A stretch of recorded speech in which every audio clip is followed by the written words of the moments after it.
ॐ नमो भगवते वासुदेवाय। ॐ नमो भगवते वासुदेवाय। ॐ नमो भगवते वासुदेवाय। ॐ अज्ञानतिमिरान्धस्य ज्ञानाञ्जनशलाकया चक्षुरुन्मिलितं येन तस्मै श्रीगुरवे नमः। श्रीचैतन्यमनोभीष्टं स्थापितं येन भूतले स्वयं रूपा कदा मह्यं ददाति स्वपदान्तिकम्। वन्देऽहं श्रीगुरो श्रीयुतपदकमलं श्रीगुरून् वैष्णवांश्च श्रीरूपं सागरजातं सहगणरघुनाथान्वितं तं सजीवं साद्वैतं सावधूतं परिजनसहितं कृष्णचैतन्यदेवं श्रीराधाकृष्णपादान् सहगणललिता श्रीविशाखान्वितांश्च। हे कृष्णा करुणा सिन्धो दीनबन्धो जगत्पते गोपेशा गोपिका कान्ता राधा कान्ता नमोऽस्तुते। तप्तकाञ्चन गौराङ्गी राधे वृन्दावनेश्वरी वृषभानुसुते देवी प्रणमामि हरिप्रिये। वञ्चाकल्पतरुभ्यश्च कृपा सिन्धुभ्येव च पतितानां पावनेभ्यो वैष्णवेभ्यो नमो नमः। नमः ॐ विष्णुपादाय कृष्णपृष्ठाय भूतले श्रीमते भक्तिवेदान्तस्वामिनिति नामिने नमस्ते सरस्वते देवे गौरवाणी प्रचारिणे निर्विशेषशून्यवादी पाश्चात्यदेशतारिणे। जय श्री कृष्ण चैतन्य प्रभु नित्यानंद श्री अद्वैता गदाधार श्रीवासादि गौरभक्तवृंद। हरे कृष्णा कृष्ण कृष्णा हरे हरे, हरे राम राम राम हरे हरे। हरे कृष्णा कृष्ण कृष्णा हरे हरे, हरे राम राम राम हरे हरे। हरे कृष्णा कृष्ण कृष्णा हरे हरे, हरे राम राम हरे हरे। मूगं करोति वाचालं पङ्गुं लङ्घयते गिरिं यत्कृपातमहं वन्दे श्रीगुरो दीनतारिणं परमानन्दमाधवं श्रीचैतन्यमीश्वरं। हृदयस्य प्रेरणाय प्रवर्तितोकं वराकरूपं तस्य हरे पदकमलं चैतन्यं वन्दे चैतन्यदेवस्य।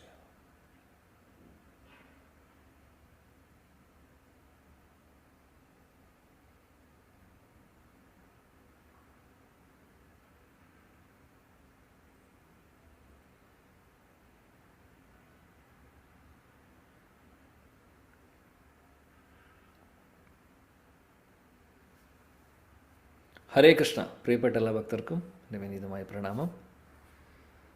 ശ്രീ ഗുരുവായൂരപ്പൻ്റെ മഹാകാരുണ്യം കൊണ്ട് നമ്മൾ ഭഗവാൻ കൃഷ്ണൻ്റെ കൃഷ്ണകഥാമൃതം തുടർന്നു വരുന്നു.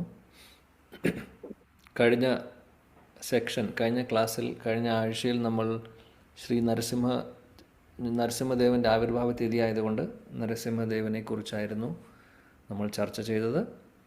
അതിനേക്കാൾ മുമ്പുള്ള ക്ലാസ്സിൽ നമ്മൾ ഒരു ശ്ലോകം പഠിച്ചിരുന്നു ശ്രീമദ് ഭഗവത്ഗീതയിൽ നിന്ന്. വളരെ പ്രധാനപ്പെട്ടൊരു ശ്ലോകം, അതിനെക്കുറിച്ച് നമ്മൾ ചർച്ച ചെയ്തിരുന്നു. അതിനുശേഷം നമ്മൾ പറഞ്ഞിരുന്നു ആ ശ്ലോകമായിട്ട് കണക്റ്റഡ് ആയിട്ടുള്ള കുറച്ച് കഥകൾ നമ്മൾ ചർച്ച ചെയ്യുമെന്ന്. അതാണ് നമ്മുടെ ഒരു പാറ്റേൺ അല്ലേ. ശ്ലോകം പഠിക്കുന്നു, തത്വം പഠിക്കുന്നു, ഇനി പിന്നെ അതിലെ പ്രധാനപ്പെട്ട കാര്യങ്ങൾ ജീവിതത്തിൽ ഫോളോ ചെയ്യാൻ പറ്റുന്ന കാര്യങ്ങൾ എന്തൊക്കെയാണെന്നുള്ളത്, പ്രാക്ടിക്കൽ കാര്യങ്ങളൊക്കെ നമ്മൾ ഡിസ്കസ് ചെയ്യുന്നു. ശീല പ്രഭുപാജിയുടെ ഭാവാർത്ഥം നമ്മൾ പഠിച്ചുകൊണ്ട് കൂട്ടത്തിൽ നമ്മൾ അത് ഒന്നുകൂടെ ഹൃദയത്തിൽ പതിയാൻ വേണ്ടി, ആ തത്വം നമുക്ക് പൂർണ്ണമായിട്ടും പതിയാൻ വേണ്ടി നമ്മൾ പുരാണങ്ങളിൽ നിന്നും ശ്രീമദ് ഭാഗവതത്തിൽ നിന്നും അല്ലാതെ വരിഷ്ഠരായിട്ടുള്ള ഭക്തരുടെയും കഥകൾ നമ്മൾ ചർച്ച ചെയ്യുന്നു. ഇതാണ് നമ്മൾ ഉദ്ദേശിക്കുന്ന പാറ്റേൺ. ഓക്കെ, സോ ആദ്യത്തെ ശ്ലോകം നമ്മൾ പഠിച്ചു. ആദ്യത്തെ ശ്ലോകം പഠിച്ചത് ഏതാണെന്ന് ആർക്കെങ്കിലും ഓർമ്മയുണ്ടോ? 9.27. ശ്ലോകം ഏതായിരുന്നു?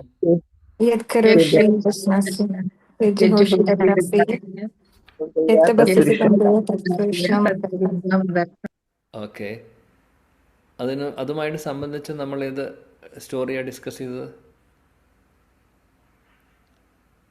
സ്റ്റോറി മുഴുവൻ പറയണ്ട, എന്താണെന്ന് ഏതാണെന്ന്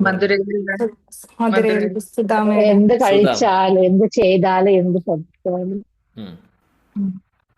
എല്ലാം ഭഗവാന് സമർപ്പിച്ച് ചെയ്യുക അല്ലേ? എല്ലാം സമർപ്പിച്ച് ചെയ്യുക. ധാരാളം തപസ് ചെയ്താൽ അതെല്ലാം എനിക്കുള്ള അർത്ഥവുമായി ചെയ്യുക എന്നാണ് ഭഗവാൻ പറഞ്ഞിരിക്കുന്നത്. യെസ്. അപ്പം അതുമായി സംബന്ധിച്ച് നമ്മൾ ഒരു കഥയും ചർച്ച ചെയ്തിരുന്നു അല്ലേ?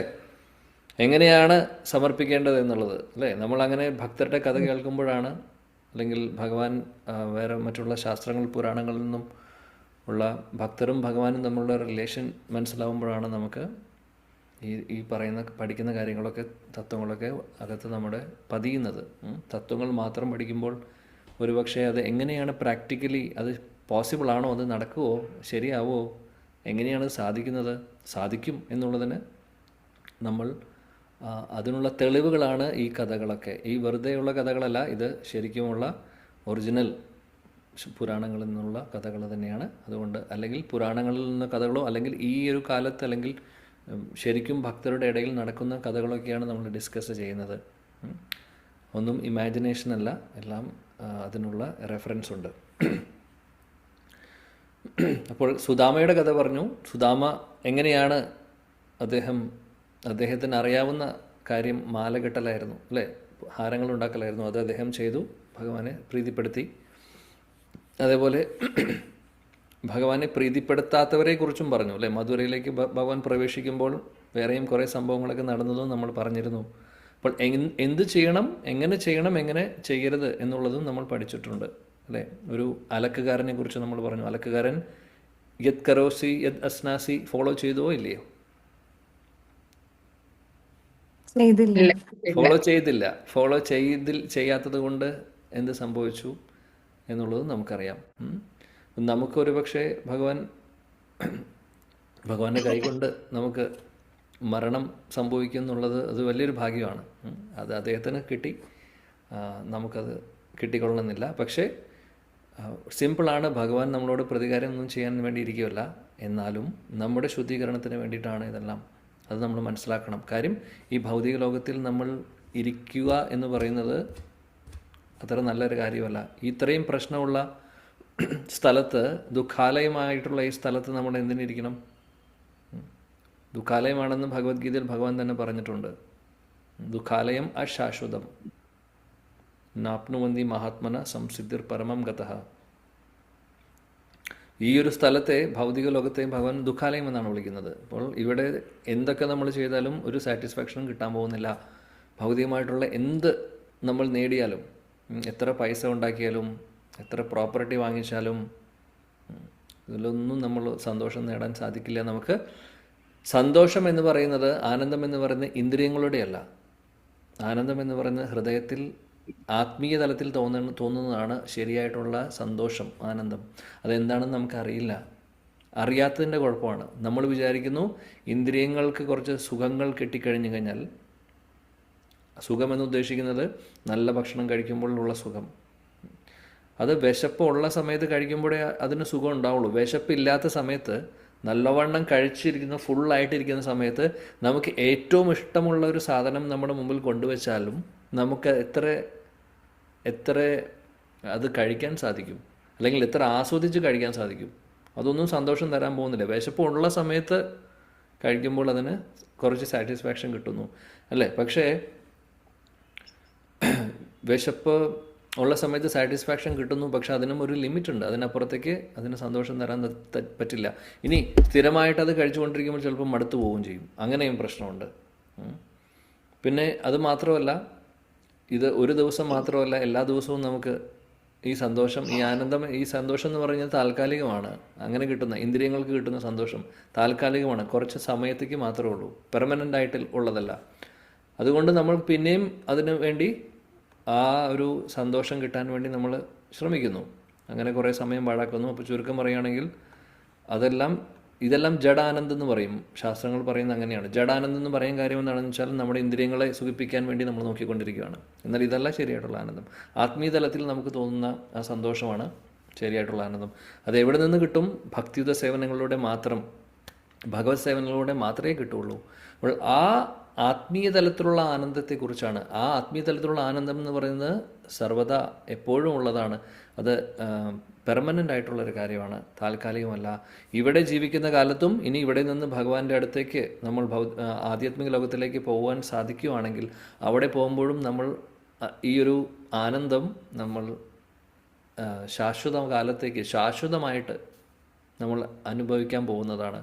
അപ്പോൾ അതിൻ്റെ ഒരു ചെറിയൊരു സാമ്പിൾ നമുക്ക് ഇവിടെയും കിട്ടും. എങ്ങനെയാണെങ്കിൽ നമ്മൾ ഇവിടെ ഇരിക്കുന്ന കാലത്ത് ഭഗവാന്റെ സേവനങ്ങൾ ചെയ്ത്, ഭക്തി സേവനങ്ങൾ ചെയ്ത് ഭഗവാനെ സമർപ്പിച്ചുകൊണ്ട് എല്ലാ കാര്യങ്ങളും ചെയ്യുമ്പോൾ, അപ്പോൾ ഭക്തിയിൽ നിന്നാണ് നമുക്ക് ആത്മീയ തലത്തിലുള്ള ആനന്ദം കിട്ടുന്നത്. ഇതാണ് നമ്മുടെ ലക്ഷ്യം, ഇതാണ് നമ്മൾ ആഗ്രഹിക്കുന്നത്, അല്ലെങ്കിൽ ഇതാണ് നമ്മൾ ആഗ്രഹിക്കേണ്ടത്. അപ്പോൾ അതാണ് നമ്മൾ പഠിച്ചത്.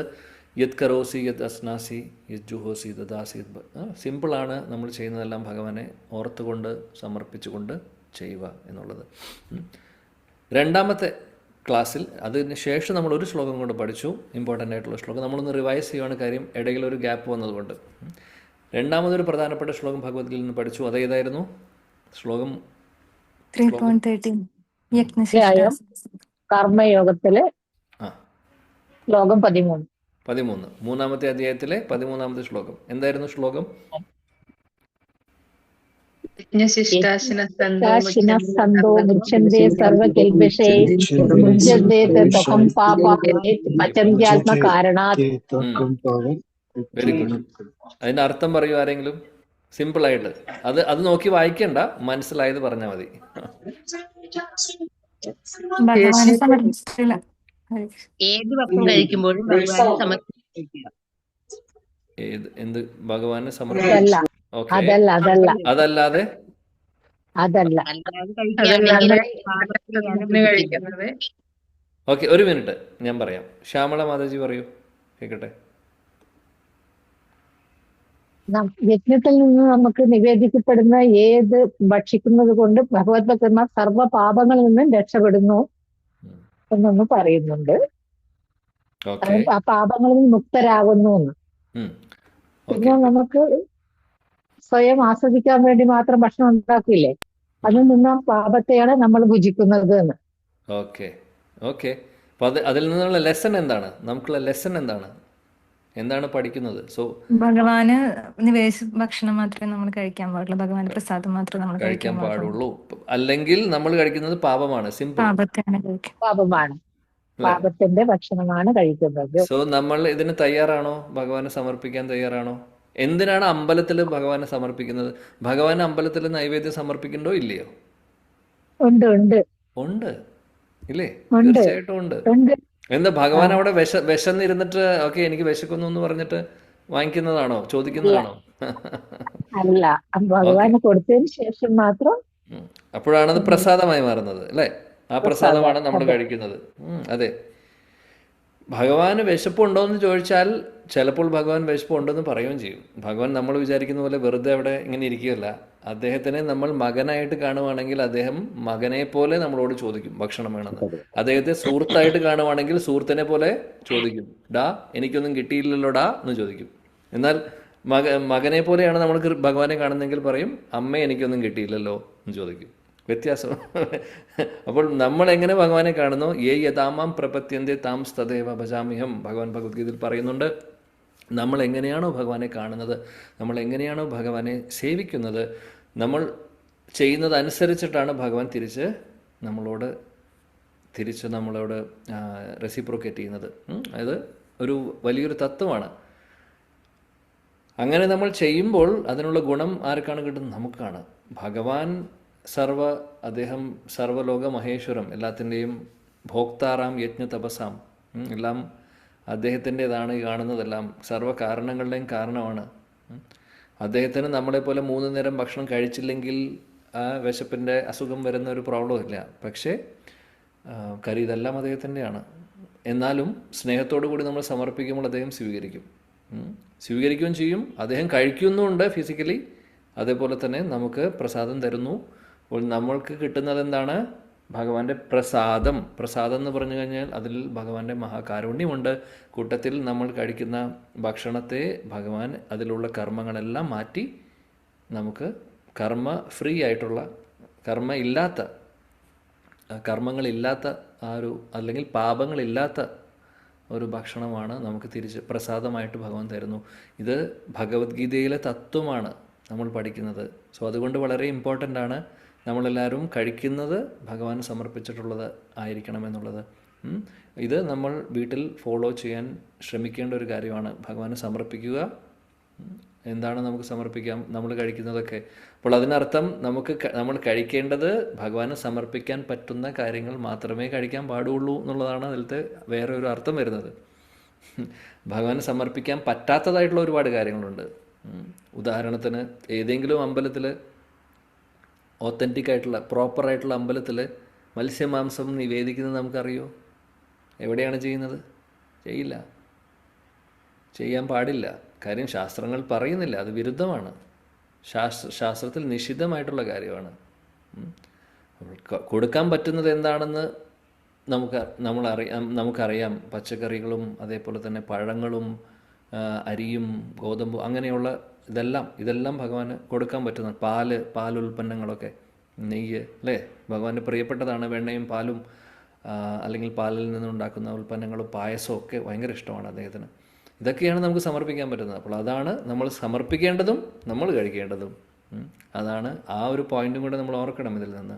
അല്ലാതെ എന്തെങ്കിലും വാങ്ങിച്ച് കഴിക്കുകയാണെങ്കിൽ, എന്തെങ്കിലും നമ്മൾ കഴിക്കുകയാണെങ്കിൽ സംഭവിക്കുന്നത് എന്താണ്?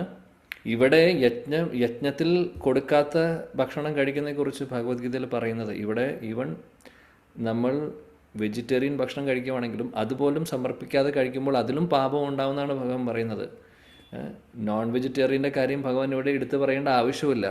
കാര്യം അത് ഓൾറെഡി നിഷിദ്ധമായിട്ടുള്ളൊരു കാര്യമാണ്, ചെയ്യാൻ പാടില്ലാത്തൊരു കാര്യമാണ്. അപ്പോൾ അതിനെക്കുറിച്ച് വീണ്ടും പറയേണ്ട ആവശ്യമില്ല. ജനറലി ഭഗവാൻ പറയുന്നു. അതിൻ്റെ അർത്ഥം നമ്മൾ കഴിക്കേണ്ടത് എങ്ങനെയുള്ള ഭക്ഷണമായിരിക്കണം എന്നുള്ളത് മാത്രമല്ല, അദ്ദേഹത്തിന് സമർപ്പിച്ചിട്ട് വേണം എന്നുള്ളത് അദ്ദേഹം നമ്മളെ ഓർമ്മിപ്പിക്കുന്നു. ഇല്ലെങ്കിൽ പാപങ്ങൾ നമ്മൾ കഴിച്ചുകൊണ്ടിരിക്കുകയാണ്. ആക്ച്വലി നമ്മളിവിടെ ഈ ഒരു ലോകത്ത് ഇരിക്കുവാനുള്ള ഒരു കാരണം, പല കാരണത്തിലെ ഒരു കാരണം ഇതാണ്. കാര്യം ഈ കർമ്മങ്ങൾ പോകുന്നില്ല നമ്മുടെ ഉള്ളിൽ നിന്ന്. നമ്മൾ കഴിക്കുന്നു, കർമ്മങ്ങൾ വന്നുകൊണ്ടിരിക്കുന്നു. ഈ കഴിക്കുന്ന ഭക്ഷണത്തിൽ നിന്ന് മാത്രമല്ല കർമ്മം കിട്ടുന്നത്, അത് വേറെ. ഭക്ഷണത്തിൽ നിന്ന് കിട്ടുന്ന കർമ്മം വേറെ. അല്ലാതെ നമ്മൾ പല കാര്യങ്ങളും ചെയ്യുന്നുണ്ട്, പല ആക്ടിവിറ്റീസും നമ്മൾ ചെയ്യുന്നു, അതിൽ പല തെറ്റുകളും നമ്മൾ ചെയ്യുന്നു, ചില കാര്യങ്ങൾ പുണ്യപ്രവർത്തനങ്ങളും ചെയ്യുന്നുണ്ട്. അപ്പോൾ അതിനും കർമ്മം വന്നുകൊണ്ടിരിക്കുകയാണ്. അപ്പോൾ പല രീതികളിൽ നിന്ന് കർമ്മങ്ങൾ വന്നുകൊണ്ടിരിക്കുകയാണ്. നമ്മുടെ കർമ്മത്തിൻ്റെ അക്കൗണ്ട് നിറഞ്ഞുകൊണ്ടിരിക്കുകയാണ്. ഈ അക്കൗണ്ട് പൂജ്യമാവാതെ നമുക്ക് ഭഗവാന്റെ അടുത്തേക്ക് പോകാൻ സാധിക്കില്ല. അതുറപ്പാണ്. കർമ്മത്തിൻ്റെ അക്കൗണ്ട് 0 ആയിരിക്കണം. കാര്യം ഇത് ഭൗതിക ലോകത്തിൽ മാത്രമുള്ളതാണ്. ആധ്യാത്മിക ലോകത്തിൽ ഈ കർമ്മം കൊണ്ട് പോകാൻ സാധിക്കില്ല, അങ്ങോട്ടേക്ക് എൻട്രി ഇല്ല. സോ ഇതിനെ പൂജ്യമാക്കുക എന്നുള്ളതാണ് നമ്മൾ ചെയ്യേണ്ടത്. അപ്പോൾ അതിലെ ഒരു ഭാഗമാണ് ഭക്ഷണത്തിൽ നിന്ന് വരുന്ന കർമ്മം എന്ന് പറയുന്നത്. ഭക്ഷണത്തിൽ നിന്ന് വരുന്ന കർമ്മം നമ്മൾക്ക് ഒഴിവാക്കാൻ പറ്റുന്നത് എങ്ങനെയാണ്? ഇതേപോലെ ഭഗവാന് സമർപ്പിച്ച് പ്രസാദം കഴിക്കുമ്പോൾ. ഇനി മറ്റുള്ള കാര്യങ്ങളിൽ നിന്ന് കിട്ടുന്ന കർമ്മങ്ങൾ, അതായത് നമ്മൾ ചെയ്യുന്ന ഓരോ കാര്യങ്ങൾ, അതിനാണ് ഭഗവാൻ പറയുന്നത് യത് കരോസി. അതായത് ചെയ്യുന്ന കാര്യങ്ങളും ഭഗവാന് സമർപ്പിക്കൂ. ഭഗവാൻ പറയുന്നു എനിക്ക് സമർപ്പിക്കൂ. അത് നമ്മൾ ആദ്യത്തെ ശ്ലോകത്തിൽ പഠിച്ചു. അപ്പോൾ ചെയ്യുന്ന കാര്യങ്ങളും നമ്മൾ ചെയ്യുന്ന ഓരോ കാര്യങ്ങളും ഭഗവാന് സമർപ്പിച്ചു കഴിഞ്ഞാൽ അതിൽ നിന്നുള്ള കർമ്മവും വരാതെയാവും. ഇതാണ് പോയിന്റ്.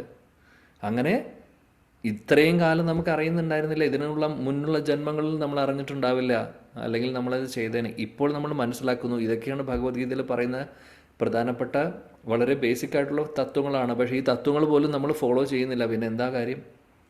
ഇനിയുള്ള സമയം നമ്മളത് ഫോളോ ചെയ്യാൻ നോക്കുക എന്നുള്ളതാണ് നമ്മൾ ചെയ്യേണ്ടത്. അപ്പോൾ കഴിക്കുന്ന ഭക്ഷണമാവട്ടെ, ചെയ്യുന്ന കാര്യങ്ങളാവട്ടെ, എല്ലാം ഭഗവാന് സമർപ്പിച്ചുകൊണ്ട് നമ്മൾ ചെയ്യുക എന്നുള്ളതാണ് പോയിന്റ്.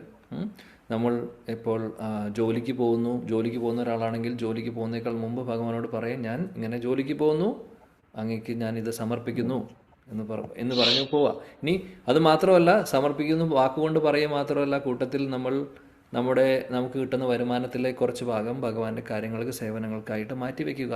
അതും ഇമ്പോർട്ടൻ്റ് ആണ്. അപ്പോൾ ഇങ്ങനെ ചെയ്യുമ്പോൾ നമ്മൾ ചെയ്യുന്ന ജോലി ഒരു സേവനം, ഭഗവത് സേവനമായി മാറുന്നു. ഇതുപോലെയാണ് ഓരോ കാര്യങ്ങളും നമുക്ക് ഭഗവാന് സമർപ്പിച്ചുകൊണ്ട് ചെയ്യുവാൻ സാധിക്കും. അങ്ങനെ ആകുമ്പോഴാണ് നമ്മുടെ കർമ്മയുടെ അക്കൗണ്ട് 0 ആവുന്നത്. അത് പൂജ്യമായാലേ നമുക്ക് അതിൻ്റെ കൂട്ടത്തിൽ നമുക്ക് സ്പിരിച്വൽ, ആധ്യാത്മിക അക്കൗണ്ടിൽ നമ്മുടെ അക്കൗണ്ട് കൂടണം. അതിനുള്ള വഴിയാണ് നാമജപം.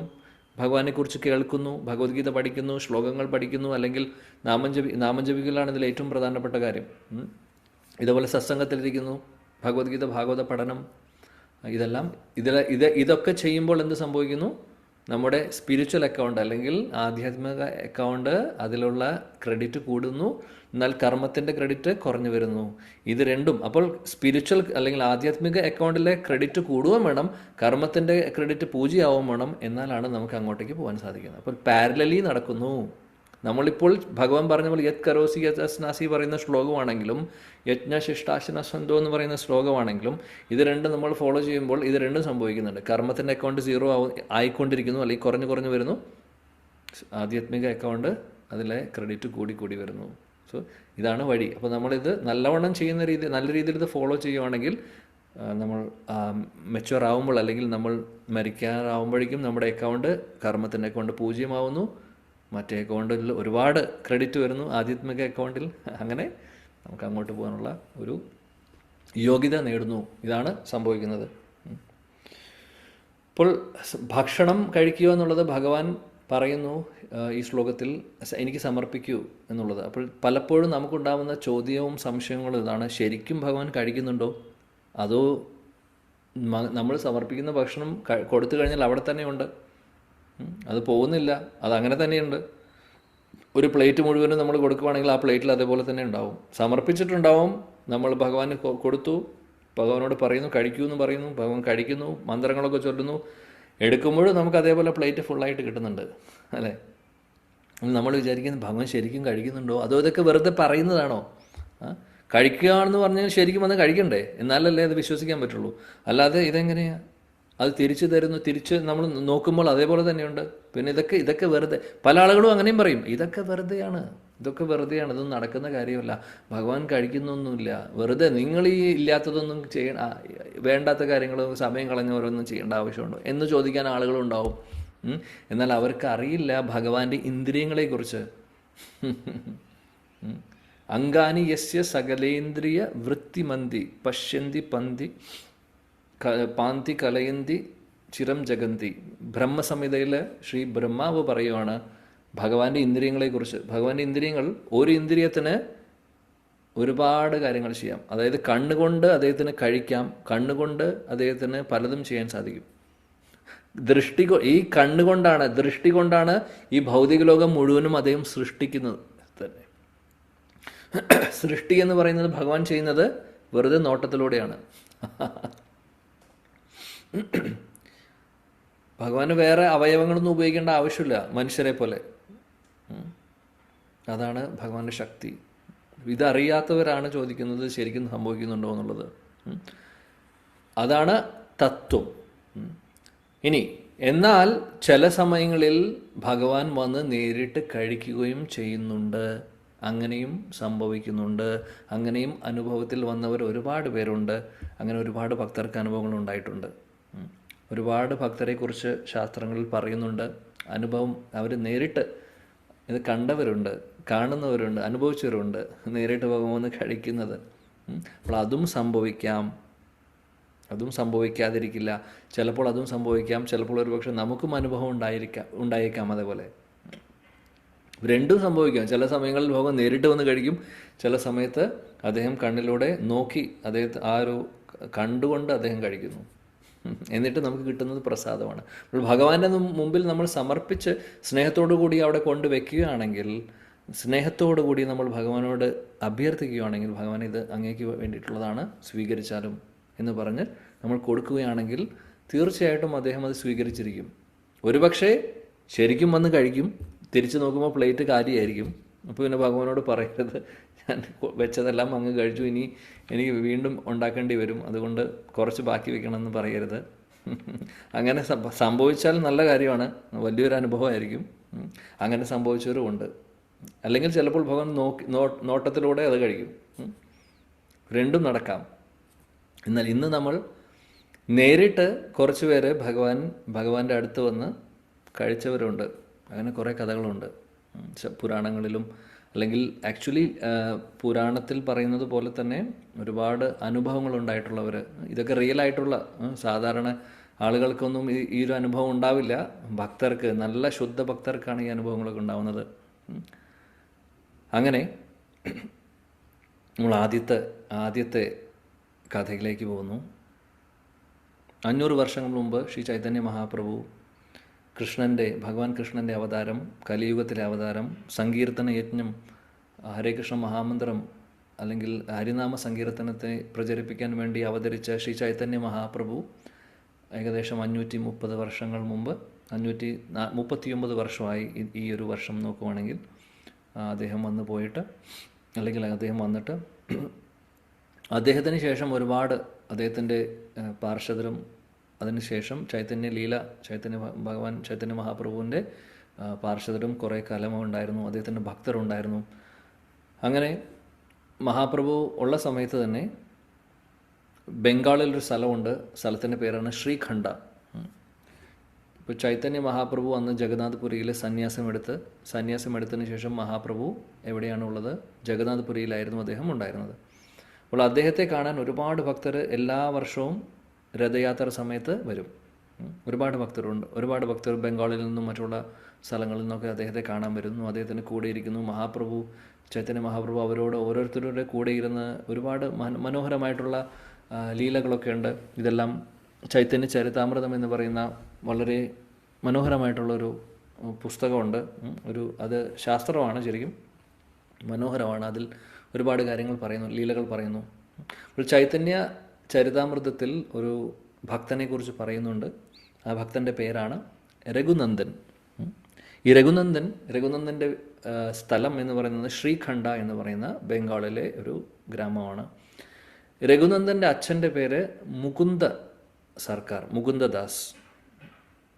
അതേപോലെ രഘുനന്ദന് ഒരു ചെറിയച്ഛനുണ്ട്, അദ്ദേഹത്തിൻ്റെ പേര് നരഹരി സർക്കാർ. അപ്പോൾ മുകുന്ദ സർക്കാരും നരഹരി സർക്കാരുമാണ് അച്ഛനും ചെറിയച്ഛനും. രഘുനന്ദൻ ഇവർ എല്ലാവരും ഭക്തരാണ്. ഒരു ശുദ്ധ ഭക്തരുടെ ഒരു കുടുംബമാണിത്. അച്ഛനും ചെറിയച്ഛനും അതേപോലെ രഘുനന്ദനും എല്ലാവരും ഭക്തരാണ്. ചെറുപ്പം മുതലേ ചൈതന്യ മഹാപ്രഭുവിൻ്റെ, ഭഗവാൻ കൃഷ്ണൻ്റെ ഭക്തരാണ്, കൂട്ടത്തിൽ ചൈതന്യ മഹാപ്രഭുവിൻ്റെ ഭക്തരും കൂടിയാണ്.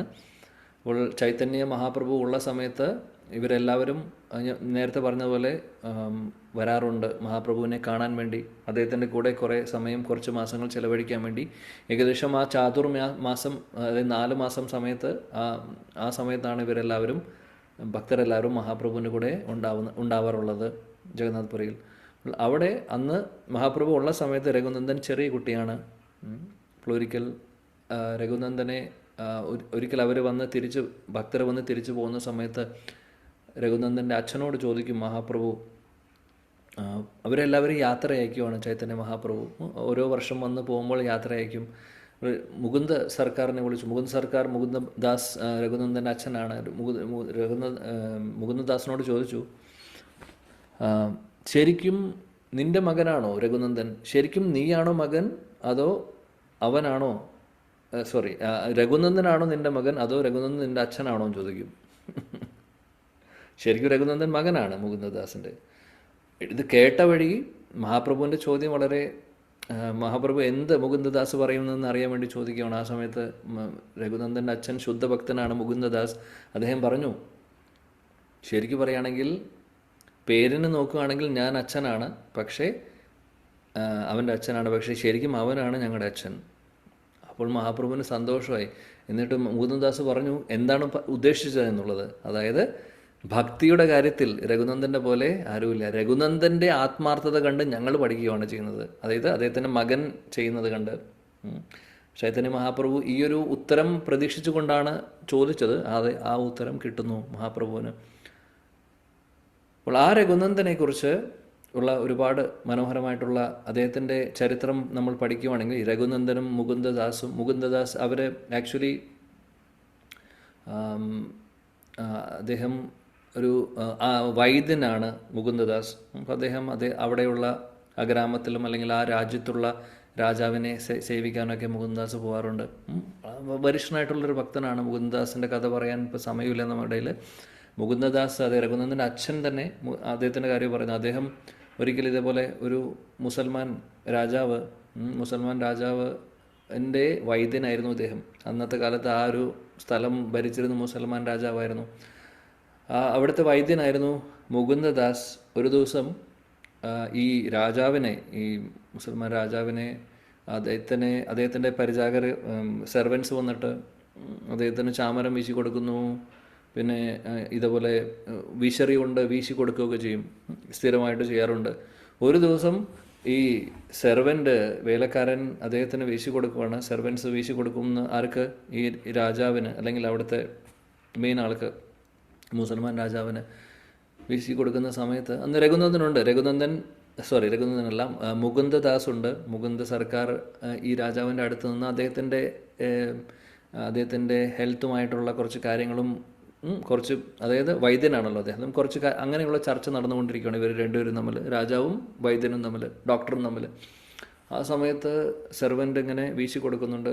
അപ്പോൾ അന്നത്തെ ദിവസം വിശറി, നമ്മൾ പൂരത്തിന് കണ്ടിട്ടില്ലേ ആലവട്ടം എന്ന് പറയുന്നത്, അതായത് മയിൽപ്പീലി കൊണ്ട് ഉണ്ടാക്കിയിട്ടുള്ള ആ ഒരു ഫാൻ അല്ലെങ്കിൽ വിശറി, മയിൽപ്പീലികൾ വെച്ച് ഭംഗിയായിട്ട് ഉണ്ടാക്കിയിട്ടുള്ള വട്ടത്തിലുള്ള അത് ഉപയോഗിച്ചിട്ടാണ് വീശി കൊടുക്കുന്നത്. മുകുന്ദദാസ് ഈ വിശറി കണ്ടപ്പോൾ മയിൽപ്പീലി കണ്ടപ്പോൾ മുകുന്ദദാസിൻ്റെ ബോധം പോയി. ഉടനെ തന്നെ കൃഷ്ണനെ ഓർമ്മ വന്നു. ബർഹാപീഠം നടവരവഭൂ കർണയോ കർണികാരം. കൃഷ്ണൻ തലയിൽ മയിൽപ്പീലി വെച്ചിട്ടുള്ള ആ രൂപത്തെ ഓർത്ത് അദ്ദേഹം മോഹാത്സ്യപ്പെട്ട് വീഴുന്നു ഈ ആരുടെ മുമ്പിൽ? ഈ രാജാവിൻ്റെ മുമ്പിൽ. ആ സമയത്ത് എല്ലാവരും കൂടി എന്ത് പറ്റി, എന്താണ് സംഭവിച്ചത്? പെട്ടെന്ന് ഇവർ സംസാരിച്ചു കൊണ്ടിരിക്കുകയായിരുന്നു, ആ സമയത്തായിരുന്നു വീണത്. അത് കഴിഞ്ഞ് അദ്ദേഹം തിരിച്ച് ബോധത്തിലേക്ക് വന്നു. രാജാവിന് സംശയം തോന്നി, ഇത് സാധാരണ. അത് കഴിഞ്ഞാൽ ബോധം പോയെന്ന് മാത്രമല്ല, അതിൻ്റെ ഇടയിൽ ബോധം പോയതിന് ശേഷം അദ്ദേഹത്തിൻ്റെ രോമകൂപങ്ങൾ എഴുന്നേറ്റ് നിൽക്കുന്നു, കണ്ണിൽ നിന്ന് വെള്ളം വരുന്നു, ബോധമില്ല.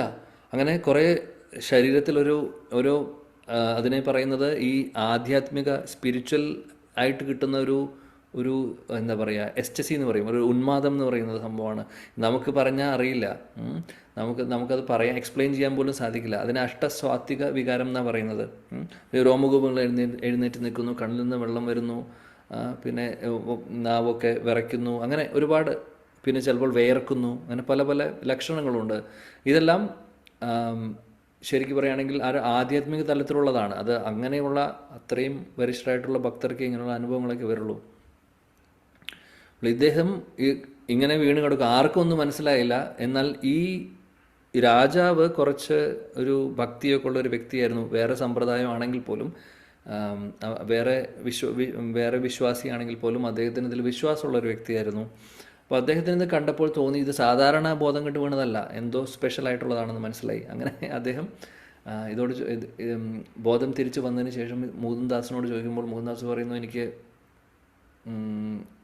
ഒന്നുമില്ല, ഞാൻ കഴിഞ്ഞ ദിവസം ഭക്ഷണം കഴിച്ചത് ശരിയായിട്ടില്ല എന്നൊക്കെ പറഞ്ഞ് അദ്ദേഹം കളവ് പറഞ്ഞു. കാര്യം ഇത് പറയാൻ പറ്റില്ല, പറയാൻ പാടില്ല. നമുക്ക് ഉള്ളിൽ നിന്ന് ഭഗവാൻ തരുന്ന അനുഭവങ്ങളൊക്കെ നമ്മൾ മറ്റുള്ളവരോട് ഷെയർ ചെയ്യാൻ പാടില്ല. ഗുരുവിനോട് മാത്രമാണ് ഷെയർ ചെയ്യാൻ പാടുള്ളൂ. ഇതാണ് ശാസ്ത്രം പറയുന്നത്.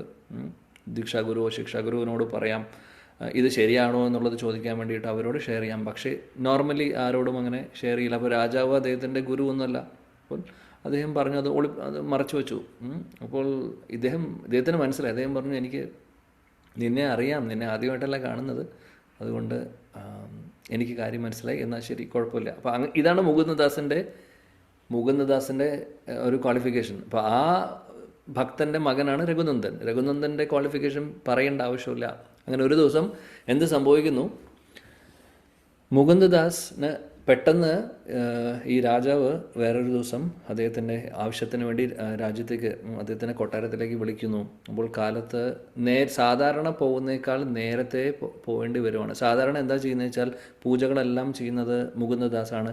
രഘുനന്ദൻ വളരെ ചെറിയ കുട്ടിയാണ്, അദ്ദേഹത്തിന് പ്രായമായിട്ടില്ല. എല്ലാ പൂജകാര്യങ്ങളും എല്ലാം ചെയ്യുന്നു. അതിനുശേഷം അദ്ദേഹം പോകുന്നേക്കാൾ പൂജകൾ ചെയ്ത് കഴിയുന്നതോടുകൂടി അദ്ദേഹത്തിൻ്റെ ഭാര്യ ഭഗവാന് കൊടുക്കാനുള്ള ഭക്ഷണം കൊണ്ടുവരുന്നു. അങ്ങനെ മുകുന്ദദാസ് അത് ഭഗവാന് നൈവേദ്യം സമർപ്പിച്ച് ഭഗവാന് കൊടുക്കുന്നു. അതിനുശേഷം അദ്ദേഹം പോകുന്നു, അദ്ദേഹത്തിൻ്റെ ജോലിക്ക് പോകുന്നു. അങ്ങനെയാണ് പതിവ്. അന്നത്തെ ദിവസം രാജാവിൻ്റെ ഒരു കോള് വരുന്നു, നേരത്തെ വരണമെന്ന് പറഞ്ഞ്. അങ്ങനെ ഇദ്ദേഹത്തിന് നേരത്തെ പോവേണ്ടി വന്നു. നേരത്തെ വന്നതുകൊണ്ട് പോകേണ്ടതായി വന്നതുകൊണ്ട് അദ്ദേഹം രഘുനന്ദനോട് പറഞ്ഞു, രഘുനന്ദൻ, ഞാൻ എന്നും ചെയ്യുന്നത് കാണാറുള്ളതല്ലേ, ഞാൻ എന്നും ഭഗവാന് നൈവേദ്യം സമർപ്പിക്കുന്നത് കാണാറുള്ളതല്ലേ. അപ്പോൾ രഘുനന്ദൻ കാണാറുള്ളതല്ലേ, എന്നും കാണുന്നതാണ് അച്ഛൻ ചെയ്യുന്നത്, കണ്ടിട്ടുണ്ട്. എന്നാൽ രഘുനന്ദൻ ചെയ്തിട്ടില്ല, കാര്യം ചെറിയ കുട്ടിയാണ്, ചെയ്യിപ്പിച്ചിട്ടുമില്ല. ഇന്നത്തെ ദിവസം നീ ഇത് ചെയ്യണം. അച്ഛൻ പറഞ്ഞു, കാര്യം എനിക്ക് സമയമില്ല, എനിക്ക് ഉടനെ തന്നെ അങ്ങോട്ട് പോകണം, അതുകൊണ്ട് ഇന്നത്തെ ദിവസം നീ ഭക്ഷണം ഭഗവാന് കൊടുക്കണം എന്ന് പറഞ്ഞു.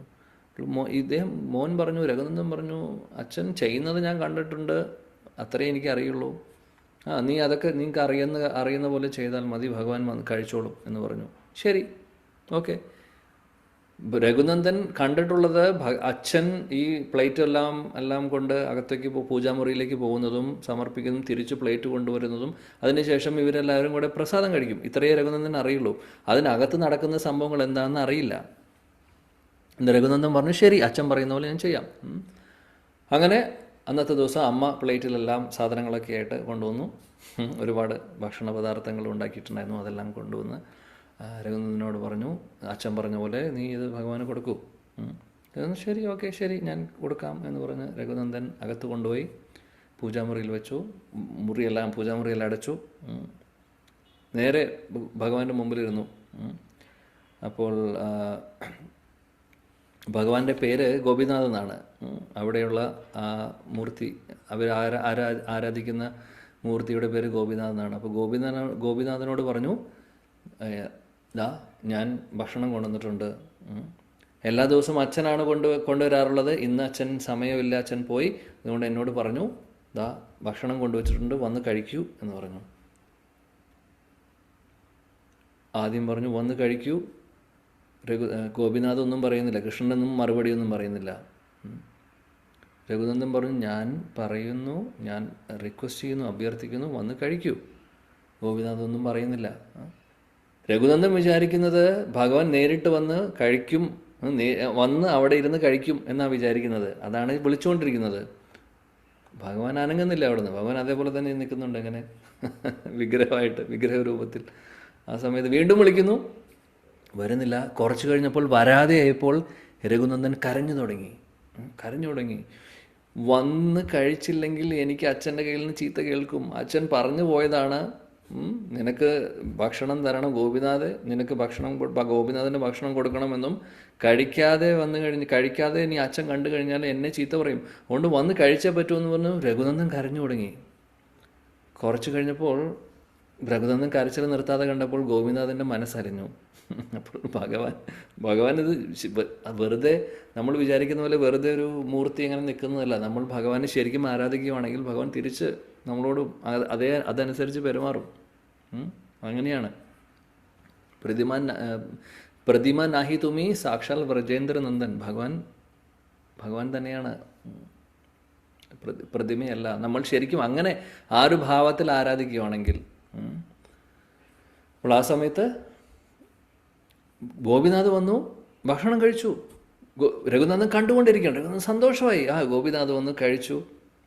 രഘുനന്ദൻ വിചാരിക്കും ഇതാണ് എല്ലാ ദിവസവും അച്ഛൻ വന്ന് വരുമ്പോഴും ഇത് തന്നെയാണ് സംഭവിച്ചിരുന്നത് രഘുനന്ദൻ വിചാരിച്ചു. അന്നും രഘുനാഥൻ പ്രത്യേകിച്ചും അങ്ങനെ അത്ഭുതമൊന്നും തോന്നിയില്ല. വന്നു, ഓക്കെ, ഇപ്പോഴെങ്കിലും വന്നല്ലോ, സന്തോഷമായി. കാര്യം അല്ലെങ്കിൽ അച്ഛൻ എന്നെ ചീത്ത പറയും എന്ന് പറഞ്ഞു.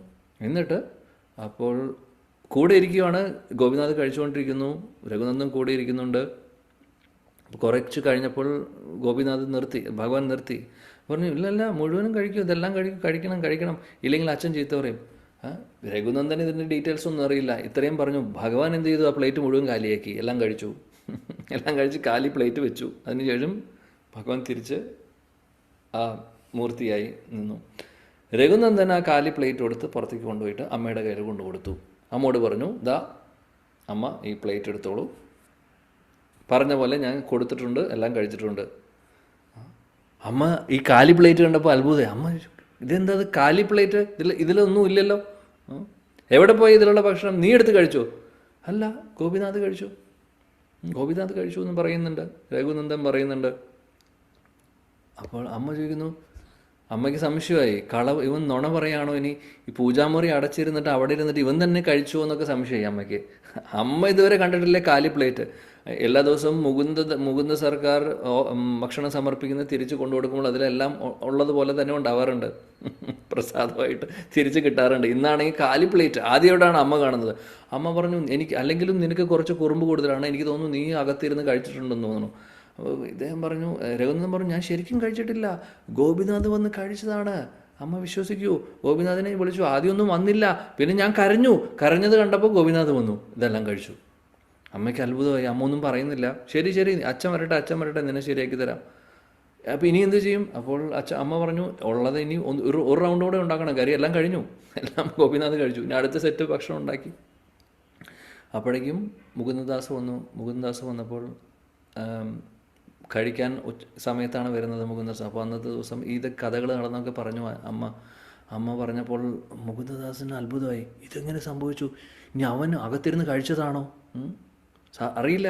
ഇനി അവൻ കുട്ടിയല്ല, ചെറിയ കുട്ടിയല്ല, ഇരുന്ന് കഴിച്ചിട്ടുണ്ടോ എന്ന് അറിയില്ല. ഗോപിനാഥ് വന്ന് കഴിച്ചു എന്നാണ് പറയുന്നത്, പക്ഷെ സത്യമാണോ? അച്ഛന് വിശ്വാസം വരുന്നില്ല. അങ്ങനെ എന്നാലും എൻ്റെ കുട്ടി നുണ പറയേണ്ട കാര്യമില്ല, അവൻ വളരെ സീരിയസ് ആയിട്ടാണ് പറയുന്നത് ഗോപിനാഥ് വന്നു കഴിച്ചു എന്ന്. അപ്പോൾ ഇതിൽ വല്ല സത്യം ഉണ്ടാവോ എന്നും ഒരു സംശയം തോന്നി തുടങ്ങി മുകുന്ദദാസിനും അമ്മയ്ക്കും.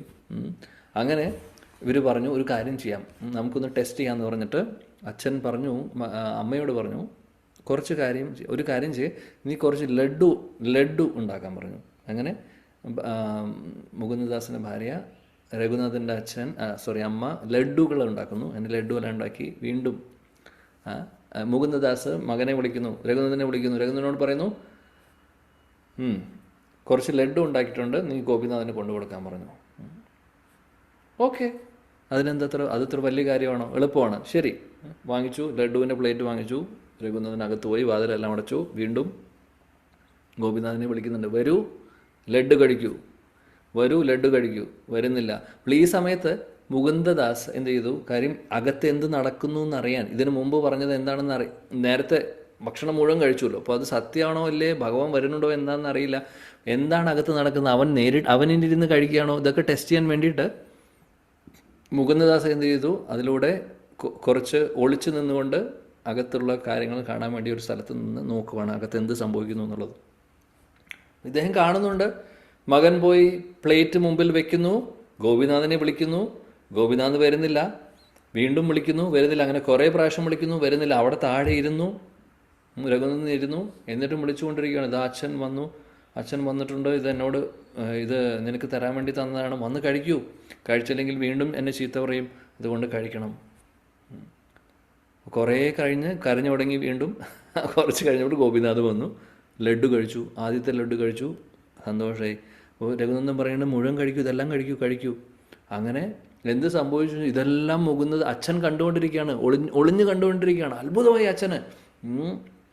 എൻ്റെ മകൻ, ഞാനിതുവരെ കണ്ടിട്ടില്ല ഭഗവാനെ, ഗോപിനാഥ് വന്ന് കഴിക്കുന്നത്, എൻ്റെ മകൻ ഇത്രയും വരിഷ്ഠനായിട്ടുള്ള ഭക്തനാണോ എന്ന് അദ്ദേഹം ചിന്തിച്ചുകൊണ്ട് എന്ത് സംഭവിക്കുന്നു വെച്ചാൽ, അദ്ദേഹം അവിടെ ഇരുന്ന് അദ്ദേഹത്തിൻ്റെ ലെവലും നമുക്കറിയാം, അദ്ദേഹം ശുദ്ധ ഭക്തനാണ്.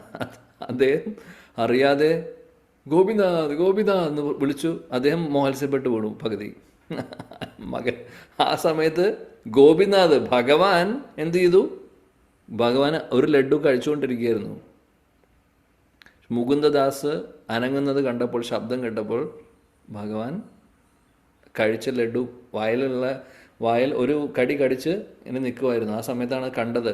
അപ്പോൾ മുകുന്ദദാസ് ഉണ്ടെന്ന് മനസ്സിലായപ്പോൾ ഭഗവാൻ നിർത്തി കഴിക്കൽ. അങ്ങനെ വീണ്ടും അദ്ദേഹം മൂർത്തിയായി മാറി. അപ്പോൾ ഒരു കയ്യിൽ ഇങ്ങനെ കഴിച്ച ലഡുവിൻ്റെ ബാക്കിയാണുള്ളത്. അങ്ങനെ അദ്ദേഹം നിൽക്കുവാണ്.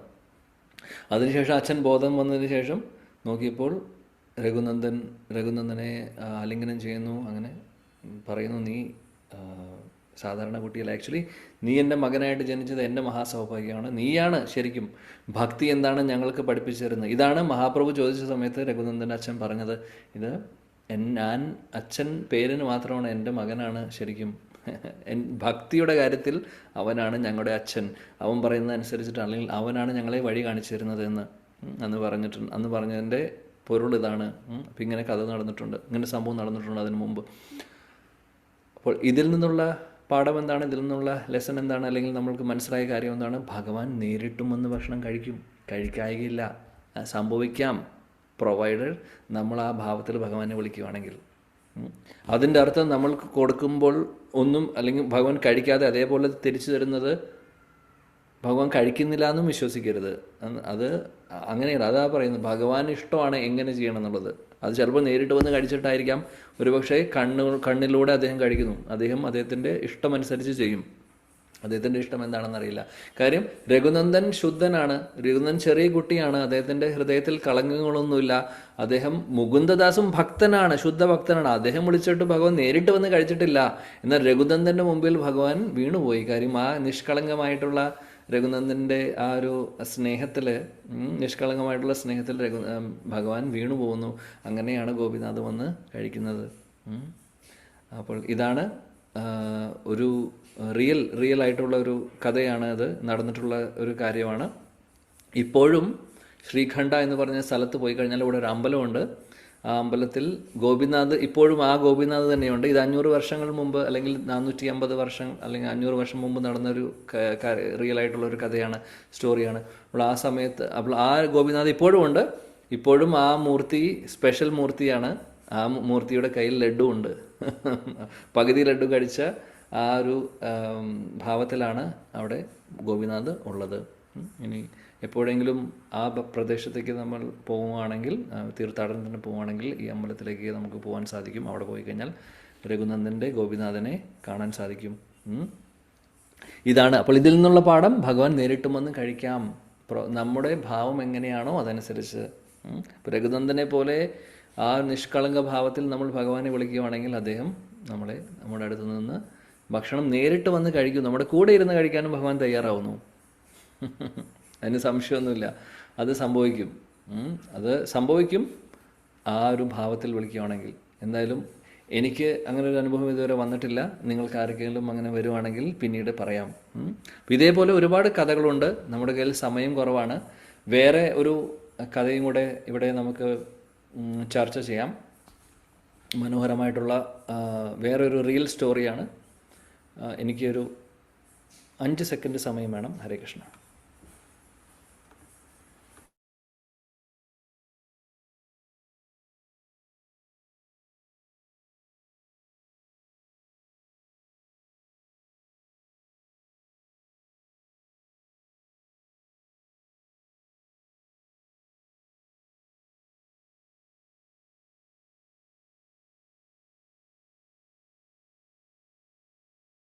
ഹരേ കൃഷ്ണ കൃഷ്ണ കൃഷ്ണ ഹരേ ഹരേ, ഹരേ രാമ രാമ രാമ ഹരേ ഹരേ. ഗുരവേ ഗൗരചന്ദ്രായ രാധികായ തദാലയേ കൃഷ്ണായ കൃഷ്ണഭക്തായ തദ്ഭക്തായ നമോ നമഃ. ഹരേ കൃഷ്ണ.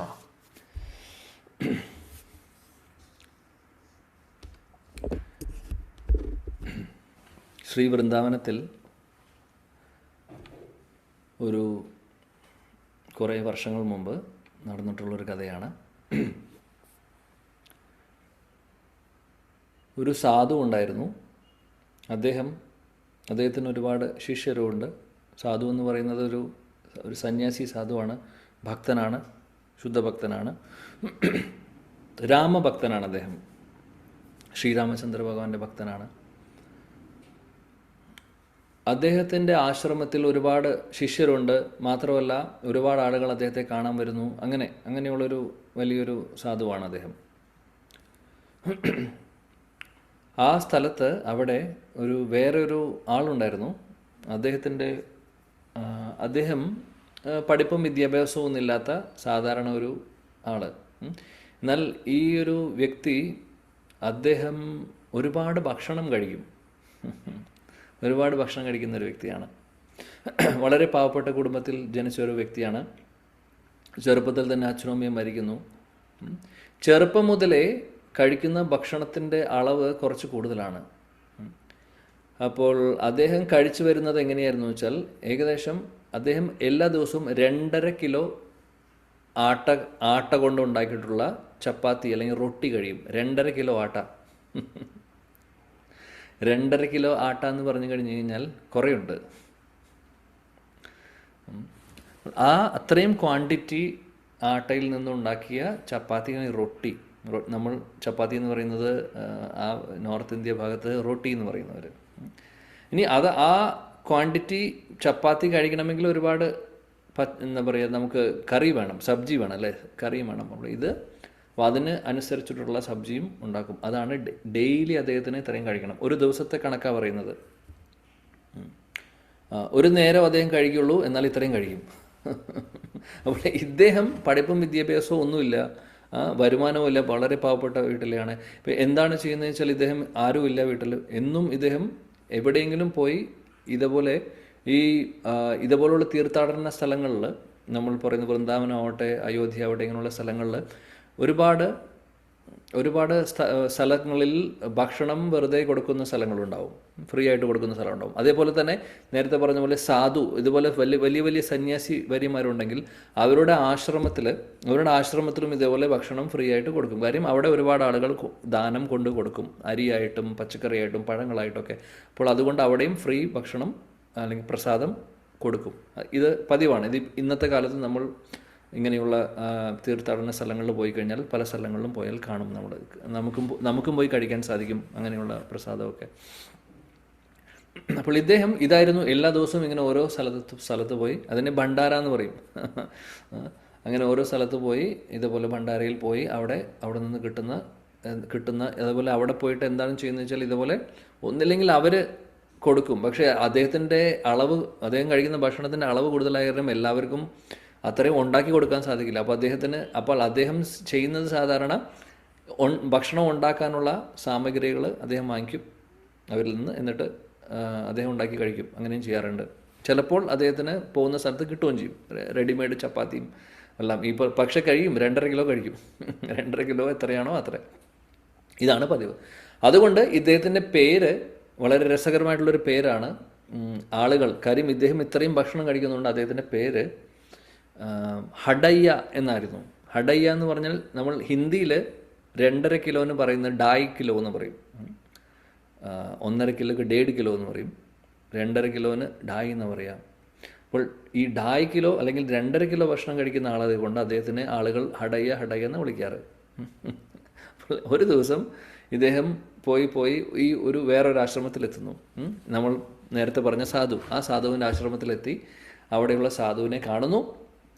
കണ്ടപ്പോൾ സാധുവിനോട് പറയുന്നു, എനിക്ക് അങ്ങ് ഈ ആശ്രമത്തിൽ എന്തെങ്കിലും ജോലി തരാമോ? എനിക്കൊന്നും വേണ്ട, പൈസയൊന്നും വേണ്ട, എനിക്ക് ആകെ വേണ്ടത് ഭക്ഷണം കഴിക്കണം. ഭക്ഷണം ഞാൻ കഴിക്കുന്നത്, എനിക്ക് കഴിക്കാനുള്ള ഭക്ഷണം മാത്രം തന്നാൽ മതി, വേറെ ഒരു കൂലിയും എനിക്ക് തരണ്ട, ഞാൻ ഈ ആശ്രമം എല്ലാം വൃത്തിയാക്കാം, അങ്ങ് എന്ത് ജോലി പറയുന്നു ആ ജോലി ഞാൻ ചെയ്യാൻ തയ്യാറാണ് എന്ന് പറഞ്ഞു. അപ്പോൾ സാധു പറഞ്ഞു, ഓക്കെ, ഞാൻ നോക്കട്ടെ, ആലോചിക്കട്ടെ, നിൻ്റെ പേരെന്താണെന്ന് ചോദിച്ചു. പേരെന്താണെന്ന് ചോദിച്ചപ്പോൾ പറഞ്ഞു ഹഡയ്യ എന്നാണ് പേര്. ഇതെന്താ ഇങ്ങനെ ഒരു പേരെന്ന് ചോദിച്ചു. അപ്പോഴാണ് ഇദ്ദേഹം പറയുന്നത്, ഇത് ആളുകൾ എന്നെ ഇങ്ങനെയാണ് വിളിക്കുന്നത്, കാര്യം ഞാൻ ഇത്രയും ഭക്ഷണം കഴിക്കും, അതുകൊണ്ട് 2.5 കിലോ ഭക്ഷണം ദിവസം കഴിക്കും, അതുകൊണ്ടാണ് എന്നെ ഇങ്ങനെ വിളിക്കുന്നത്. അപ്പോൾ സാധുവിന് വളരെ രസകരമായി തോന്നി. ഓക്കെ, അദ്ദേഹം പറഞ്ഞു, ഓ ശരി, അപ്പോൾ നിനക്ക് ഭക്ഷണം മാത്രം മതി അതല്ലേ? അപ്പോൾ പറഞ്ഞു, ഭക്ഷണം മാത്രം മതി, പക്ഷേ 2.5 കിലോ വേണം. 2.5 കിലോ ഒരു നേരം ചപ്പാത്തി കഴിക്കണം, അതിൽ കൂടെ സബ്ജി വേറെ. അപ്പോൾ 2.5 ഏകദേശം 5 കിലോ കഴിക്കുന്നുണ്ട്. കിലോ 5 എണ്ണമല്ല. അപ്പോൾ ഇദ്ദേഹം പറഞ്ഞു, ശരി, ഓക്കെ, നിനക്ക് ഞാൻ ജോലി തരാം. അപ്പോൾ ജോലി എന്താ? അപ്പോൾ ഇദ്ദേഹം ചോദിച്ചു, എന്ത് ജോലിയാണ് ചെയ്യേണ്ടത്? സിമ്പിളായിട്ടുള്ളൊരു ജോലി നിനക്ക് തരാം. നീ ആശ്രമത്തിൽ ഇവിടെ പണിയെടുക്കാൻ വേറെ ആളുകളൊക്കെ ഉണ്ട്. ഒരു കാര്യം ചെയ്യൂ, നമ്മുടെ ആശ്രമത്തിൽ കുറേ പശുക്കളുണ്ട്, ഈ പശുക്കളെ മേയ്ക്കാൻ കൊണ്ടുപോയിക്കോളൂ. എല്ലാ ദിവസവും പശുക്കളെ മേയ്ക്കാൻ കൊണ്ടുപോവുക, എന്നിട്ട് വൈകുന്നേരം ആകുമ്പോൾ തിരിച്ചു വരിക, പശുക്കളെ മേച്ചതിന് ശേഷം തിരിച്ചു കൊണ്ടുവരിക. ഇതാണ് നിൻ്റെ ജോലി. നിനക്ക് കഴിക്കാനുള്ള ഭക്ഷണം നിനക്ക് കിട്ടിയിരിക്കും. ഇവിടെ നമ്മുടെ ആശ്രമത്തിൽ, നമ്മുടെ സ്റ്റോറിൽ പോയി കഴിഞ്ഞാൽ ഒരുപാട് ആളുകൾ ദാനം ചെയ്യുന്ന ഒരുപാട് സാധനങ്ങളൊക്കെ ഉണ്ട്. നിനക്ക് വേണ്ടത് നീ എടുത്തു കൊണ്ടുകൊള്ളൂ, അല്ലെങ്കിൽ അവിടെ ആളുണ്ട്, നീ ചോദിച്ചാൽ കൊണ്ടുപോകാം. അപ്പോൾ ഇദ്ദേഹം പറഞ്ഞു, 2.5 കിലോ ആട്ട വേണം, അതിന് വേണ്ട സബ്ജിക്കുള്ള സാധനങ്ങൾ. സാധു പറഞ്ഞു, നിനക്ക് എന്ത് വേണം, എത്ര വേണം, അത് പോയി ചോദിച്ചാൽ മതി, അവിടെ നിന്ന് കിട്ടും എന്ന് പറഞ്ഞു. സന്തോഷം, ഹഡയ്ക്ക് സന്തോഷമായി. ഇതാണ് ആകെ വേണ്ടത് അദ്ദേഹത്തിന്, ഭക്ഷണം. സാധു പറഞ്ഞു, ഞങ്ങൾ ഉണ്ടാക്കി തരില്ലേ, നീ തന്നെ ഉണ്ടാക്കി കഴിക്കേണ്ടി വരും, അതിനു വേണ്ട സാമഗ്രികളൊക്കെ വേണമെങ്കിൽ കൊണ്ടുപോകുള്ളൂ. അപ്പോൾ കാട്ടിലേക്ക് കാലികളെ മേയ്ക്കാൻ കൊണ്ടുപോകുന്ന സമയത്ത് ഈ സാധനങ്ങളും നീ കൂടെ കൊണ്ടുപോവുക, കാലികളെ നീ മേയ്ക്കാൻ വിട്ടതിന് ശേഷം നീ തന്നെ സ്വന്തമായിട്ട് പാചകം ചെയ്ത് കഴിച്ചോളൂ എന്ന് പറഞ്ഞു. ശരി, സന്തോഷമായി. ആ സമയത്ത് ഹടയോട് ഒരു കാര്യം പറഞ്ഞു. എന്നാൽ ഒരു കാര്യം ഒരു കണ്ടീഷനുണ്ട്, അങ്ങനെ വെറുതെ കഴിക്കാൻ പറ്റില്ല. പക്ഷെ ഒരു ചെറിയൊരു കാര്യം കൂടെ നീ ചെയ്യണം. അത് ചെയ്യാൻ പറ്റുമോ? ഹടയെ പറഞ്ഞു, എന്ത് വേണമെങ്കിൽ പറഞ്ഞോളൂ, ഞാൻ ചെയ്യാം. സാധുവിനോട് പറഞ്ഞു, എനിക്ക് ഭക്ഷണം കിട്ടിയാൽ മതി. ശരി. അദ്ദേഹം പറഞ്ഞു, ഇത് സാധു സാധാരണ ഒരു സാധുവല്ല, അദ്ദേഹം നല്ലൊരു ശുദ്ധ ഭക്തനാണ്. അദ്ദേഹം പറഞ്ഞു, കാര്യം ഈ ഹടയ്ക്ക് ഒന്നും അറിയില്ല ഭഗവാൻ ആരാണെന്ന്, ആ ഒരു കൺസെപ്റ്റ് ഒന്നുമില്ല അദ്ദേഹത്തിന്, നാമത്തെക്കുറിച്ചും അറിയില്ല, ഒന്നും അറിയില്ല. അദ്ദേഹം ഒരു അറിവില്ലാത്ത അങ്ങനെ ഭക്ഷണം മാത്രം കഴിച്ചുകൊണ്ട് നടക്കുന്ന ഒരാളാണ്. പക്ഷേ ശുദ്ധനാണ് അദ്ദേഹം, വളരെ ശുദ്ധനാണ്, തെറ്റായിട്ടുള്ള കാര്യങ്ങളൊന്നും ചെയ്യുന്നില്ല, ശുദ്ധനായിട്ടുള്ളൊരു വ്യക്തിയാണ്, ഉള്ളിൽ കളങ്കമില്ലാത്ത പരിശുദ്ധനായിട്ടുള്ളൊരു വ്യക്തിയാണ്. എന്നാൽ ഭക്തിപരമായിട്ടുള്ള കാര്യങ്ങളൊന്നും ചെയ്ത് പരിശീലിച്ചിട്ടില്ല, അദ്ദേഹത്തിന് അറിയില്ല. അതുകൊണ്ടാണ് വിദ്യാഭ്യാസവും ഇല്ല, അങ്ങനെയുള്ള കാര്യങ്ങൾ അവസരം കിട്ടിയിട്ടില്ല. അപ്പോൾ സാധു വിചാരിക്കുവാണ്, പാവം ഇദ്ദേഹം പാവമാണ്, ശുദ്ധനാണ്, അതുകൊണ്ട് ഭഗവാന്റെ കാര്യങ്ങൾ എന്തെങ്കിലുമൊക്കെ അദ്ദേഹത്തിന് പറഞ്ഞു കൊടുക്കാൻ വേണ്ടി ഒരു ചാൻസ് കിട്ടുമെന്ന് നോക്കുമായിരുന്നു. അങ്ങനെയാണ് സാധു പറഞ്ഞു, ശരി നീ ഭക്ഷണം കൊണ്ടുകൊള്ളൂ, പക്ഷേ ഒരു കാര്യം ചെയ്യേണ്ടത്, എല്ലാം ഉണ്ടാക്കിയതിന് ശേഷം നീ ഇതെല്ലാം ഇലയിൽ വെച്ചതിന് ശേഷം നീ ഠാക്കൂർ അല്ലെങ്കിൽ ഭഗവാന് സമർപ്പിക്കണം എന്ന് പറഞ്ഞു. ഹടയ്ക്ക് ഇതൊന്നും അറിയില്ല. ഹടയ ചോദിച്ചു, അതെങ്ങനെയാണ്, ആർക്കാണ് സമർപ്പിക്കേണ്ടത്? പറഞ്ഞു, ഭഗവാൻ രാമന് സമർപ്പിക്കണം പറഞ്ഞു. അപ്പോൾ ഹടയ്ക്ക് അറിയില്ല എങ്ങനെ ചെയ്യേണ്ടത്. അപ്പോൾ പറഞ്ഞു, ഇങ്ങനെ ചെയ്താൽ മതി, ഇലയിൽ വെക്കുക, വിളിക്കുക. എങ്ങനെ വിളിക്കുക? പേര് വിളിക്കുക, രാം രാം രാം രാം രാം, അങ്ങനെ നാമം ചൊല്ലുക. രാമൻ്റെ നാമം, രാമനെ വിളിക്കുക, പേര് വിളിക്കുക, നാമം ചൊല്ലുക. അതാണ് ഉദ്ദേശിക്കുന്നത്. അങ്ങനെ നീ വിളിച്ചു കഴിഞ്ഞാൽ വന്ന് കഴിച്ചോളും എന്ന് പറഞ്ഞു. രാടയെ പറഞ്ഞു, ശരി, ഓക്കെ, ഇത്രയല്ലേ ഉള്ളൂ. അപ്പോൾ രാടയോട് പറയും, അങ്ങനെ ഭഗവാൻ വന്ന് കഴിക്കും. കഴിച്ചു കഴിഞ്ഞാൽ അപ്പോൾ ഹടയെ ചോദിച്ചു, ഉടനെ തന്നെ ചോദിച്ചു, വരുന്ന ആള് ഗുരു അങ്ങ് പറയുന്ന ആള് വന്ന് ഗുരുജിയുടെ ആ ഠാക്കൂർ അല്ലെങ്കിൽ ഗുരുജി പറയുന്ന ആള് വന്ന് കഴിക്കുമ്പോൾ എല്ലാം കഴിക്കുമോ, അതോ ബാക്കി എന്തെങ്കിലും ഉണ്ടാവുമോ, അതോ ഈ ഞാൻ ഉണ്ടാക്കുന്ന 2.5 കിലോ കഴിക്കുമോ? അപ്പോൾ ചിരിച്ചുകൊണ്ട് സാധു പറഞ്ഞു, നീ പേടിക്കേണ്ട ആവശ്യമില്ല, ഭഗവാൻ കണ്ണുകൊണ്ടാണ് കഴിക്കുക, അതുകൊണ്ട് വന്ന് കഴിച്ചിട്ട് പൊക്കോളും, നിനക്ക് ഭക്ഷണം കഴിക്കാൻ ഉണ്ടാവും. അപ്പോൾ കണ്ണുകൊണ്ട് എങ്ങനെ കഴിക്കുക? അപ്പോൾ ഇദ്ദേഹത്തിന് മനസ്സിലായില്ല, അദ്ദേഹത്തിനൊന്നും മനസ്സിലാവുന്നില്ല. അതെങ്ങനെയാണ്, അങ്ങനെയാവുമ്പോൾ എനിക്കെങ്ങനെയാണ് ഉറപ്പ് വരുന്നത് കഴിച്ചിട്ടുണ്ടോ എന്നുള്ളതൊക്കെ സംശയങ്ങളൊക്കെ ആളുടെ ഉള്ളിലുണ്ട്. അപ്പോൾ എന്തെങ്കിലും ആവട്ടെ വരുന്നിടത്ത് കാണാമെന്ന് പറഞ്ഞിട്ട് അദ്ദേഹം പോയി. ശരി, ഗുരുവിനോട് പറഞ്ഞു. ഗുരു ദീക്ഷ കൊടുത്തു, ദീക്ഷയെല്ലാം കൊടുത്തിട്ടാണ് ഇത് സംഭവിക്കുന്നത്.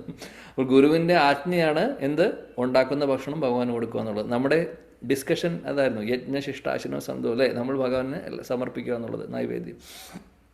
ഇദ്ദേഹം ഓക്കെ എന്ന് പറഞ്ഞു. അദ്ദേഹത്തിന് കഴിക്കാനുള്ള ഭക്ഷണം മാത്രം കിട്ടിയാൽ മതി.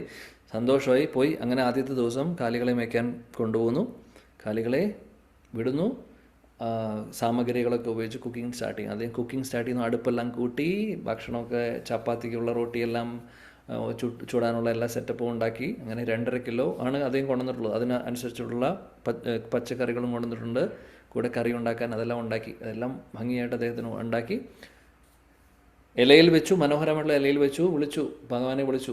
ഗുരു പറഞ്ഞ പോലെ തന്നെ, എൻ്റെ ഗുരു പറഞ്ഞ പോലെ ചെയ്യുവാണെന്ന് പറഞ്ഞിട്ട് അദ്ദേഹം ശ്രീരാം രാം രാം എന്ന് പറഞ്ഞ് നാമം ജപിച്ചു തുടങ്ങി. അങ്ങനെ കുറച്ച് നേരം അദ്ദേഹം നാമം ഭഗവാനെ വിളിച്ചുകൊണ്ടിരിക്കുകയാണ്. റാം വന്ന് കഴിക്കൂ, റാം ഭഗവാനെ വന്ന് കഴിക്കൂ എന്ന് പറഞ്ഞ് വിളിക്കുന്നു. ഭഗവാനാണോ അങ്ങനെയൊന്നും അദ്ദേഹത്തിന് അറിയില്ല. ഗുരു പറഞ്ഞിട്ടുണ്ട്, അത്ര മാത്രമേ അദ്ദേഹത്തിന് അറിയുള്ളൂ. എന്നാൽ ഇതിന് ശേഷമേ കഴിക്കാൻ പാടുള്ളൂ എന്ന് ഗുരു പറഞ്ഞിട്ടുണ്ട്. അതുകൊണ്ട് ഭഗവാൻ വന്ന് കഴിക്കാണ്ട് ഇദ്ദേഹം കഴിക്കാൻ അദ്ദേഹത്തിന് പറ്റില്ല, അദ്ദേഹത്തിന് അറിയാം. കാര്യം ഗുരുവിൻ്റെ ആജ്ഞയാണ്, അത് ആൾ ശ്രദ്ധിക്കുന്നുണ്ട്. അപ്പോൾ ഗുരു പറയുന്നതനുസരിച്ച് ചെയ്യാന്നുള്ളൊരു മാനസികാവസ്ഥയിൽ തന്നെയാണ് അദ്ദേഹം. അതായത് കള്ളത്തരം ചെയ്യുന്നില്ല, കാര്യം അദ്ദേഹം ശുദ്ധനാണ്. അങ്ങനെ കുറേ നേരം കഴിഞ്ഞിട്ടും വരുന്നില്ല ആള്. അങ്ങനെ വീണ്ടും വിളിച്ചുകൊണ്ടിരിക്കുക, റാം റാം റാം. കുറച്ച് കഴിഞ്ഞപ്പോൾ എന്ത് സംഭവിച്ചു? അവിടെ ഭഗവാൻ വന്നു. ഭഗവാൻ നേരിട്ട് പ്രത്യക്ഷപ്പെട്ടു അദ്ദേഹത്തിന് മുമ്പിൽ. അപ്പോൾ അദ്ദേഹത്തിൻ്റെ മുമ്പിൽ ഇങ്ങനെയൊരു രൂപത്തെ കണ്ടിട്ടില്ല അദ്ദേഹം. മനോഹരമായിട്ടുള്ള ആ ഒരു ഭഗവാന്റെ നീല നിറമല്ല, ശ്യാമ നിറമല്ല, എന്നാലൊരു ബ്ലൂയിഷ് ഗ്രീൻ കളർ ആണ് ശ്രീരാമചന്ദ്ര ഭഗവാന്റെ മനോഹരമായിട്ടുള്ള രൂപം മുമ്പിൽ നിൽക്കുന്നു. ആജാന ലംബിത ഭുജൗ കനകാവദാദോ, മനോഹരമായിട്ടുള്ള രൂപമാണ് അദ്ദേഹത്തിൻ്റെ. നല്ല കുണ്ടലങ്ങളൊക്കെ ധരിച്ചിട്ടുണ്ട്, മനോഹരമായിട്ടുള്ള അദ്ദേഹത്തിൻ്റെ ശരീരം, കൂടെ അമ്പും വില്ലും ഒക്കെ ഉണ്ട്. ശ്രീരാമചന്ദ്ര ഭഗവാന്റെ ആ ഒരു രൂപം എങ്ങനെയാണോ അതിമനോഹരമായിട്ടുള്ള, അദ്ദേഹം മുമ്പിൽ നിൽക്കുവാണ്. അപ്പോൾ ഉടനെ തന്നെ ഇദ്ദേഹം കണ്ടപ്പോൾ ചോദിച്ചു, ആരാണെന്നൊന്നും അറിയില്ല, കണ്ടപ്പോൾ ചോദിച്ചു, അങ്ങാണോ എൻ്റെ ഗുരു പറഞ്ഞിട്ടുള്ള ആൾ അങ്ങാണോ ചോദിച്ചു. അപ്പോൾ ശ്രീരാമൻ പറഞ്ഞു, അതെ, ആ ആൾ തന്നെയാണ് ഞാൻ എന്ന് പറഞ്ഞു. അപ്പോൾ ഇദ്ദേഹം പറഞ്ഞു, ഓക്കെ, അങ്ങനെയാണെങ്കിൽ ഇതാ ഇത് കഴിക്കൂ, അങ്ങേക്കുള്ളതാണ്, അങ്ങേക്ക് വെച്ചിരിക്കുവാണ്. കാര്യം ഗുരു എന്നോട് പറഞ്ഞിട്ട് അങ്ങ് വന്ന് അങ്ങേ വിളിച്ച് അങ്ങ് വന്ന് കഴിക്കാതെ എനിക്ക് കഴിക്കാൻ പാടില്ല, എനിക്കാണെങ്കിൽ വിശന്നിട്ട് വയ്യ. കാര്യം നല്ല പണിയാണ് ഈ പശുക്കളെ കൊണ്ട് നടക്കുക എന്ന് പറയുന്നത്, എളുപ്പമുള്ള കാര്യമൊന്നുമല്ല. എനിക്ക് വിശക്കുന്നുണ്ട്, അങ്ങ് വന്ന് അങ്ങ് കഴിക്കൂ, കഴിച്ചിട്ട് ഞാൻ ബാക്കി എനിക്ക് അങ്ങ് കുറച്ച് കഴിച്ചിട്ട് ബാക്കി എനിക്ക് തരുമെന്നാണ് പറയുന്നത്. ഓക്കെ. അപ്പോൾ ഭഗവാൻ പറഞ്ഞു ശരി എന്ന് പറഞ്ഞു. ആദ്യം ഭഗവാൻ നോക്കി കണ്ണുകൊണ്ട് കഴിച്ചപ്പോൾ രഘുനന്ദനല്ല, ഹഡായി പറഞ്ഞു, അങ്ങ് ശരിക്കും കഴിക്കുന്നുണ്ടോ? അപ്പോൾ ഭഗവാൻ പറയുന്നുണ്ട്, ഞാൻ കഴിക്കുന്നുണ്ട്. അല്ല, പക്ഷേ ഇത് അതേപോലെ തന്നെ ഉണ്ടല്ലോ കാണുന്നത്. അപ്പോൾ ഇത് തന്നെയാണ് ഗുരുവും പറഞ്ഞത്, പക്ഷേ എനിക്ക് വിശ്വാസമില്ല. അങ്ങ് ശരിക്കും കഴിക്കുന്നത് എനിക്കൊന്ന് കാണിച്ചു തരാൻ പറ്റുമോ? അങ്ങനെയാണെങ്കിൽ എനിക്ക് വിശ്വാസമായി അങ്ങ് കഴിച്ചു എന്നുള്ളത്. ഗുരുവും പറഞ്ഞു അങ്ങ് കണ്ണുകൊണ്ട് കഴിക്കും, ഇതെന്ത് ദിവ്യമായിട്ടുള്ള കാര്യമാണ്, എനിക്ക് കണ്ണുകൊണ്ട് കഴിക്കാൻ അറിയില്ല, ഞാൻ ഇങ്ങനെയാണ് കഴിക്കുക എന്ന് പറഞ്ഞ് അദ്ദേഹം പറയുന്നുണ്ട്. അതുകൊണ്ട് അങ്ങ് നേരിട്ട് വന്ന് കാണിച്ചു തരണം, അങ്ങ് ശരിക്കും കാണിച്ചു തരണം കഴിക്കുന്നത്, എന്നാലും ഞാൻ വിശ്വസിക്കാം എന്ന് പറഞ്ഞു. ശ്രീരാമചന്ദ്രൻ ഇങ്ങനെ ഒരാളെ കണ്ടിട്ടില്ല. ഇങ്ങനെ ഒരാൾ ശുദ്ധനാണ്. ഭഗവാൻ ചിരിക്കുവാണ്. ശരി, ഓക്കെ, നിന്റെ ആഗ്രഹം അതാണെങ്കിൽ ശരി എന്ന് പറഞ്ഞ് ഭഗവാൻ അവിടെ ഇരുന്ന് കഴിച്ചു തുടങ്ങി. അപ്പോഴേക്കും കുറച്ച് വെള്ളം, അങ്ങേക്ക് കുറച്ച് വെള്ളം കൂടെ ഞാൻ കൊണ്ടുവരാമെന്ന് പറഞ്ഞിട്ട് ഹഡയ്യ പോയി കുറച്ച് വെള്ളം കൊണ്ടുവരാൻ വേണ്ടി പോയി. ഒരു 2 മിനിറ്റ് കഴിഞ്ഞ് തിരിച്ചു വന്നപ്പോഴേക്കും എന്താ സംഭവിക്കുന്നത്? ആ പ്ലേറ്റ് ഇല മുഴുവനും കാലിയായി, ഒന്നുമില്ല. ഭഗവാൻ എല്ലാം കഴിച്ചു. 2.5 കിലോൻ്റെ റൊട്ടിയും സബ്ജിയും എല്ലാം കഴിച്ചു. ഒന്നുമില്ല, ക്ലീൻ ഇലയായിട്ട് വെച്ചിട്ടുണ്ട്. ശ്രീരാമൻ അങ്ങനെ ഇരിക്കുന്നുണ്ട്. ആ സമയത്ത് ഹഡയ്യ ചോദിച്ചു, എന്ത് പണിയാണ് നിങ്ങൾ ചെയ്തത്? നിങ്ങളോട് കുറച്ച് കഴിക്കാനേ പറഞ്ഞുള്ളൂ, ഇത് മുഴുവൻ കഴിക്കാൻ ഞാൻ പറയും. ഇനി ഞാൻ എന്ത് ചെയ്യും? എനിക്ക് ഉണ്ടാക്കാനുള്ള ഭക്ഷണം കൊണ്ടുവന്ന സാധനങ്ങളെല്ലാം കഴിഞ്ഞു, ഇനി ഞാൻ എന്താ ചെയ്യും? ഞാനിന്ന് പട്ടിണി കിടക്കുമല്ലോ ഭഗവാൻ, നിങ്ങൾ എന്ത് പണിയാണ് ചെയ്തതെന്നൊക്കെ പറഞ്ഞ് ഭഗവാനോട് പറഞ്ഞു. ഭഗവാൻ പറഞ്ഞു, എനിക്ക് പോകാനുള്ള സമയം, ഞാൻ പോട്ടെ എന്ന് പറഞ്ഞു. ഒന്നും പറയാതെ ചിരിച്ചുകൊണ്ട് പോയി. പാവം പട്ടിണിയായി, വിശപ്പായി. അത് കഴിഞ്ഞ് പക്ഷെ ഒന്നും കഴിക്കുന്നില്ല. ഗുരു പറഞ്ഞ പ്രകാരം ഒന്നും വേറെ കഴിക്കാൻ പാടില്ല എന്നുകൊണ്ട് നേരെ പോയി. അത് കഴിഞ്ഞ് വൈകുന്നേരം ആയപ്പോൾ തിരിച്ച് കാലികളെയും കൊണ്ട് ആശ്രമത്തിലേക്ക് പോയി. ആശ്രമത്തിലേക്ക് കൊണ്ടുപോയിട്ട് ഈ കഥ പറഞ്ഞു. ആരോട്? ഗുരുവിനോട് പറഞ്ഞു. ഇങ്ങനെയൊക്കെയാണ് സംഭവിച്ചത്. അങ്ങ് പറഞ്ഞ ആള് വന്നു, കുറച്ച് കഴിക്കാനേ ഞാൻ പറഞ്ഞുള്ളൂ, പക്ഷെ എന്ത് സംഭവിച്ചു? എല്ലാം കഴിച്ചു, മുഴുവനും കഴിച്ചു, കാലിയായി. ഇനി ഞാൻ എന്താ ചെയ്യുക? എനിക്ക് വിശന്നിട്ട് വയ്യ. ഗുരു പറഞ്ഞു, എന്തായാലും രാത്രിയായി, ഇന്ന് ഏകാദശിയായിരുന്നു, നല്ല കാര്യമാണ് നീ ഭക്ഷണം കഴിക്കാഞ്ഞത്, അതുകൊണ്ട് നീ ഇന്നത്തെ ദിവസം ഉപവാസം എടുക്കുന്നത് നല്ലതാണ്. ഒരു കാര്യം ചെയ്തോളൂ, നാളെ നീ ഇതേപോലെ തന്നെ കൊണ്ടുപോളൂ, എന്നിട്ട് നീ വേണ്ടതെല്ലാം ഉണ്ടാക്കി കഴിച്ചോളൂ. എങ്ങനെയൊക്കെ കഷ്ടപ്പെട്ട് ഹഡയ്യ അന്നത്തെ വിശപ്പ് അടക്കി പിടിച്ചു. ശരി, അടുത്ത ദിവസം ഭക്ഷണം കൊണ്ടുപോകാൻ വേണ്ടി അദ്ദേഹം റെഡിയായി, കാലികളെ കൊണ്ടുപോകാൻ റെഡിയായി. ആശ്രമത്തിലേക്ക് വന്നു. കാലത്ത് ഗുരുവിനെ കണ്ടപ്പോൾ ഒരു കാര്യം ഹഡയ്യ ചിന്തിക്കുമായിരുന്നു. രാത്രി കിടന്നുറങ്ങുന്ന സമയത്ത്, ഇന്നും വന്ന് ആൾ കഴിച്ചാൽ, ആള് 2.5 കിലോ, എന്നെപ്പോലെ തന്നെയാണ് 2.5 കിലോ കഴിക്കുന്ന ആളാണ്. ഹഡയ്യ ചിന്തിക്കുക, എന്നെപ്പോലെ തന്നെ 2.5 കിലോ കഴിക്കുന്ന ആളാണ്. അതുകൊണ്ട് ഒരു കാര്യം ചെയ്യാം, 5 കിലോ കൊണ്ടുപോകാം, 2.5 കിലോ മൂപ്പർക്ക്, 2.5 കിലോ എനിക്ക്. ഐഡിയ കിട്ടി അദ്ദേഹത്തിന്, രാത്രി കിടന്നുറങ്ങുന്ന സമയത്ത് കിട്ടിയ ഐഡിയ ആണ്. ശരി, തീരുമാനിച്ചു. നേരെ ഗുരുവിനോട് പറഞ്ഞു, ഇന്ന് മുതൽ എനിക്ക് 5 കിലോ വേണമെന്ന് പറഞ്ഞു. 5 കിലോ ആട്ട, 5 കിലോ ബാക്കി പച്ചക്കറിയും സാധനങ്ങളൊക്കെ. ഗുരു ചോദിച്ചു, ഇന്നലെ നീ 2.5 കിലോ, ആദ്യത്തെ ദിവസമായിരുന്നു ഇന്നലെ നീ 2.5 കിലോ കൊണ്ടുപോയി, നീ പറഞ്ഞു നീയൊന്നും കഴിച്ചില്ല. അപ്പോൾ അതാണ് പറഞ്ഞത്, ഞാനൊന്നും കഴിച്ചില്ല. ശരിയാണ്, കാരണം അങ്ങയുടെ ആള് വന്നിട്ട് ഇതെല്ലാം കഴിച്ചു. അതുകൊണ്ട് എനിക്കറിയാം, ഇന്നും ഞാൻ ആളെ വിളിക്കണമല്ലോ, വിളിക്കാണ്ട് കഴിക്കാൻ പറ്റില്ലല്ലോ. ഗുരു എന്നെ ഉപദേശിച്ചിട്ടുള്ള കാര്യമാണ്. അപ്പോൾ ആളെ വിളിക്കണം. ആളും എന്നെ പോലെ 2.5 കിലോ കഴിക്കുന്ന ആളാണ്. അതുകൊണ്ട് ആൾക്ക് 2 കിലോ, 2.5 കിലോ, എനിക്ക് 2.5 കിലോ, അതുകൊണ്ട് 5 കിലോ. ഗുരു വിചാരിച്ചു, ഇതെന്താ അവൻ്റെ പറ്റിയത്? ഒന്നും മനസ്സിലാവുന്നില്ല അദ്ദേഹത്തിന്. എന്നാൽ ശരി, ഓക്കെ, ഇത് വേണ്ടത് കൊണ്ടുപോളൂ എന്ന് പറഞ്ഞു. ശരി, നേരെ പോയി അവിടെ സ്റ്റോറിൽ നിന്ന് അദ്ദേഹം 5 കിലോ ആട്ടയും ബാക്കി സാധനങ്ങളൊക്കെ ആയിട്ട് പോയി. അതേപോലെ തന്നെ അന്നത്തെ ദിവസം കുക്ക് ചെയ്തു. അദ്ദേഹം കുക്കെല്ലാം ചെയ്ത് ഇതുപോലെ 5 കിലോൻ്റെ ഭക്ഷണം ഉണ്ടാക്കി അന്ന് ഇലയിൽ വെച്ചു. വിളിച്ചു വീണ്ടും, രാം ശ്രീരാം രാം രാം. എന്ത് സംഭവിച്ചു? വന്നു കുറച്ച് കഴിഞ്ഞപ്പോൾ ഭഗവാൻ വന്നു. അതേപോലെ തന്നെ ഭഗവാൻ പ്രത്യക്ഷപ്പെട്ടു. ആ പ്രത്യക്ഷപ്പെട്ട് പറഞ്ഞു, കണ്ടപ്പോൾ പറഞ്ഞു, കഴിക്കൂ, അങ്ങ് കഴിച്ചോളൂ. ഇന്ന് ഞാൻ 5 കിലോ കൊണ്ടുവന്നിട്ടുണ്ട്, 2.5 കിലോ അങ്ങേക്ക് കഴിയും. ഇന്നലെ അങ്ങ് 2.5 കിലോ കഴിച്ചു, അതനുസരിച്ച് ഞാൻ കൂടുതൽ കൊണ്ടുവന്നിട്ടുണ്ട്, എനിക്ക് കഴിക്കാനുള്ളൂ. അപ്പോൾ അങ്ങ് കഴിച്ചോളൂ, ബാക്കി ഞാൻ കഴിക്കാം എന്ന് പറഞ്ഞു. അപ്പോൾ ഇദ്ദേഹം പറഞ്ഞു, നോക്കിയ സമയത്ത് ഭഗവാൻ ശ്രീരാമനെ നോക്കിയ സമയത്ത് പുറകിൽ ആരോ നിൽക്കുന്നത് കാണുന്നുണ്ട് ഇദ്ദേഹം. അപ്പോൾ ഇദ്ദേഹം ചോദിച്ചു, ആരാ പുറകിൽ നിൽക്കുന്നത്? അപ്പോൾ നോക്കിയപ്പോൾ സീതാദേവി. ശ്രീരാമൻ പറഞ്ഞു, ഇതെൻ്റെ ഭാര്യയാണെന്ന് പറഞ്ഞു. അപ്പോൾ എടുത്ത വഴിക്ക് സീതാദേവിയെ കണ്ട വഴിക്ക് ഹടയ്യ ചോദിച്ചു, മൂപ്പരെങ്ങനെയാ, നല്ലോണം കഴിക്കുന്ന ആളാണോ? അപ്പോൾ ചിരിച്ചു, ഭഗവാൻ ചിരിച്ചു. എന്തായാലും ഓട്ടെ, ഓക്കെ, നിങ്ങൾക്ക് 2 പേരും കൂടിയിട്ട് 2.5 കിലോ ഉണ്ട്, നിങ്ങൾ എത്ര കഴിക്കുന്നു നിങ്ങൾ തീരുമാനിച്ചോളൂ, എനിക്ക് ബാക്കിയുള്ളത് വേണം എന്ന് പറഞ്ഞു. അങ്ങനെ അവർ 2 പേരും ഇരുന്നു, കഴിച്ചു തുടങ്ങി. സംഭവിച്ചത് എന്താണ്? അന്നത്തെ ദിവസം ഹടയ്യ കണ്ണടച്ച് തുറക്കുമ്പോഴേക്കും 5 കിലോ കാലിയായി. 5 കിലോ കാലിയായി. ഹടയ്ക്ക് കണ്ണ് തുറന്ന് നോക്കിയപ്പോഴേക്കും ഒന്നുമില്ല ഇലയിൽ. അദ്ദേഹത്തിന് ദേഷ്യം വരുന്നു, വിഷമം വരുന്നുണ്ട്. എന്ത് പണിയാണ് നിങ്ങൾ ചെയ്തത്? ശ്രീരാമൻ ഭഗവാനോട് ചോദിച്ചു, എന്ത് പണിയാണ് ചെയ്തത്? നിങ്ങൾ 2 ആൾ വരുന്നത് എനിക്ക് അറിയണ്ടായിരുന്നില്ല. നിങ്ങൾ 2 പേരും ഒരേപോലെ കഴിക്കുന്ന ആൾക്കാരാണ്, ഇത് മുഴുവനും കാലിയാക്കി. ഇനി ഞാൻ എന്ത് ചെയ്യും? ഇന്നലെയും പട്ടിണിയായിരുന്നു, ഇന്നും ഞാൻ പട്ടിണിയാണ്. ഇനി ഞാൻ എന്താ ചെയ്യുക? എന്നെ കൊണ്ടുവന്നതെല്ലാം കഴിഞ്ഞു.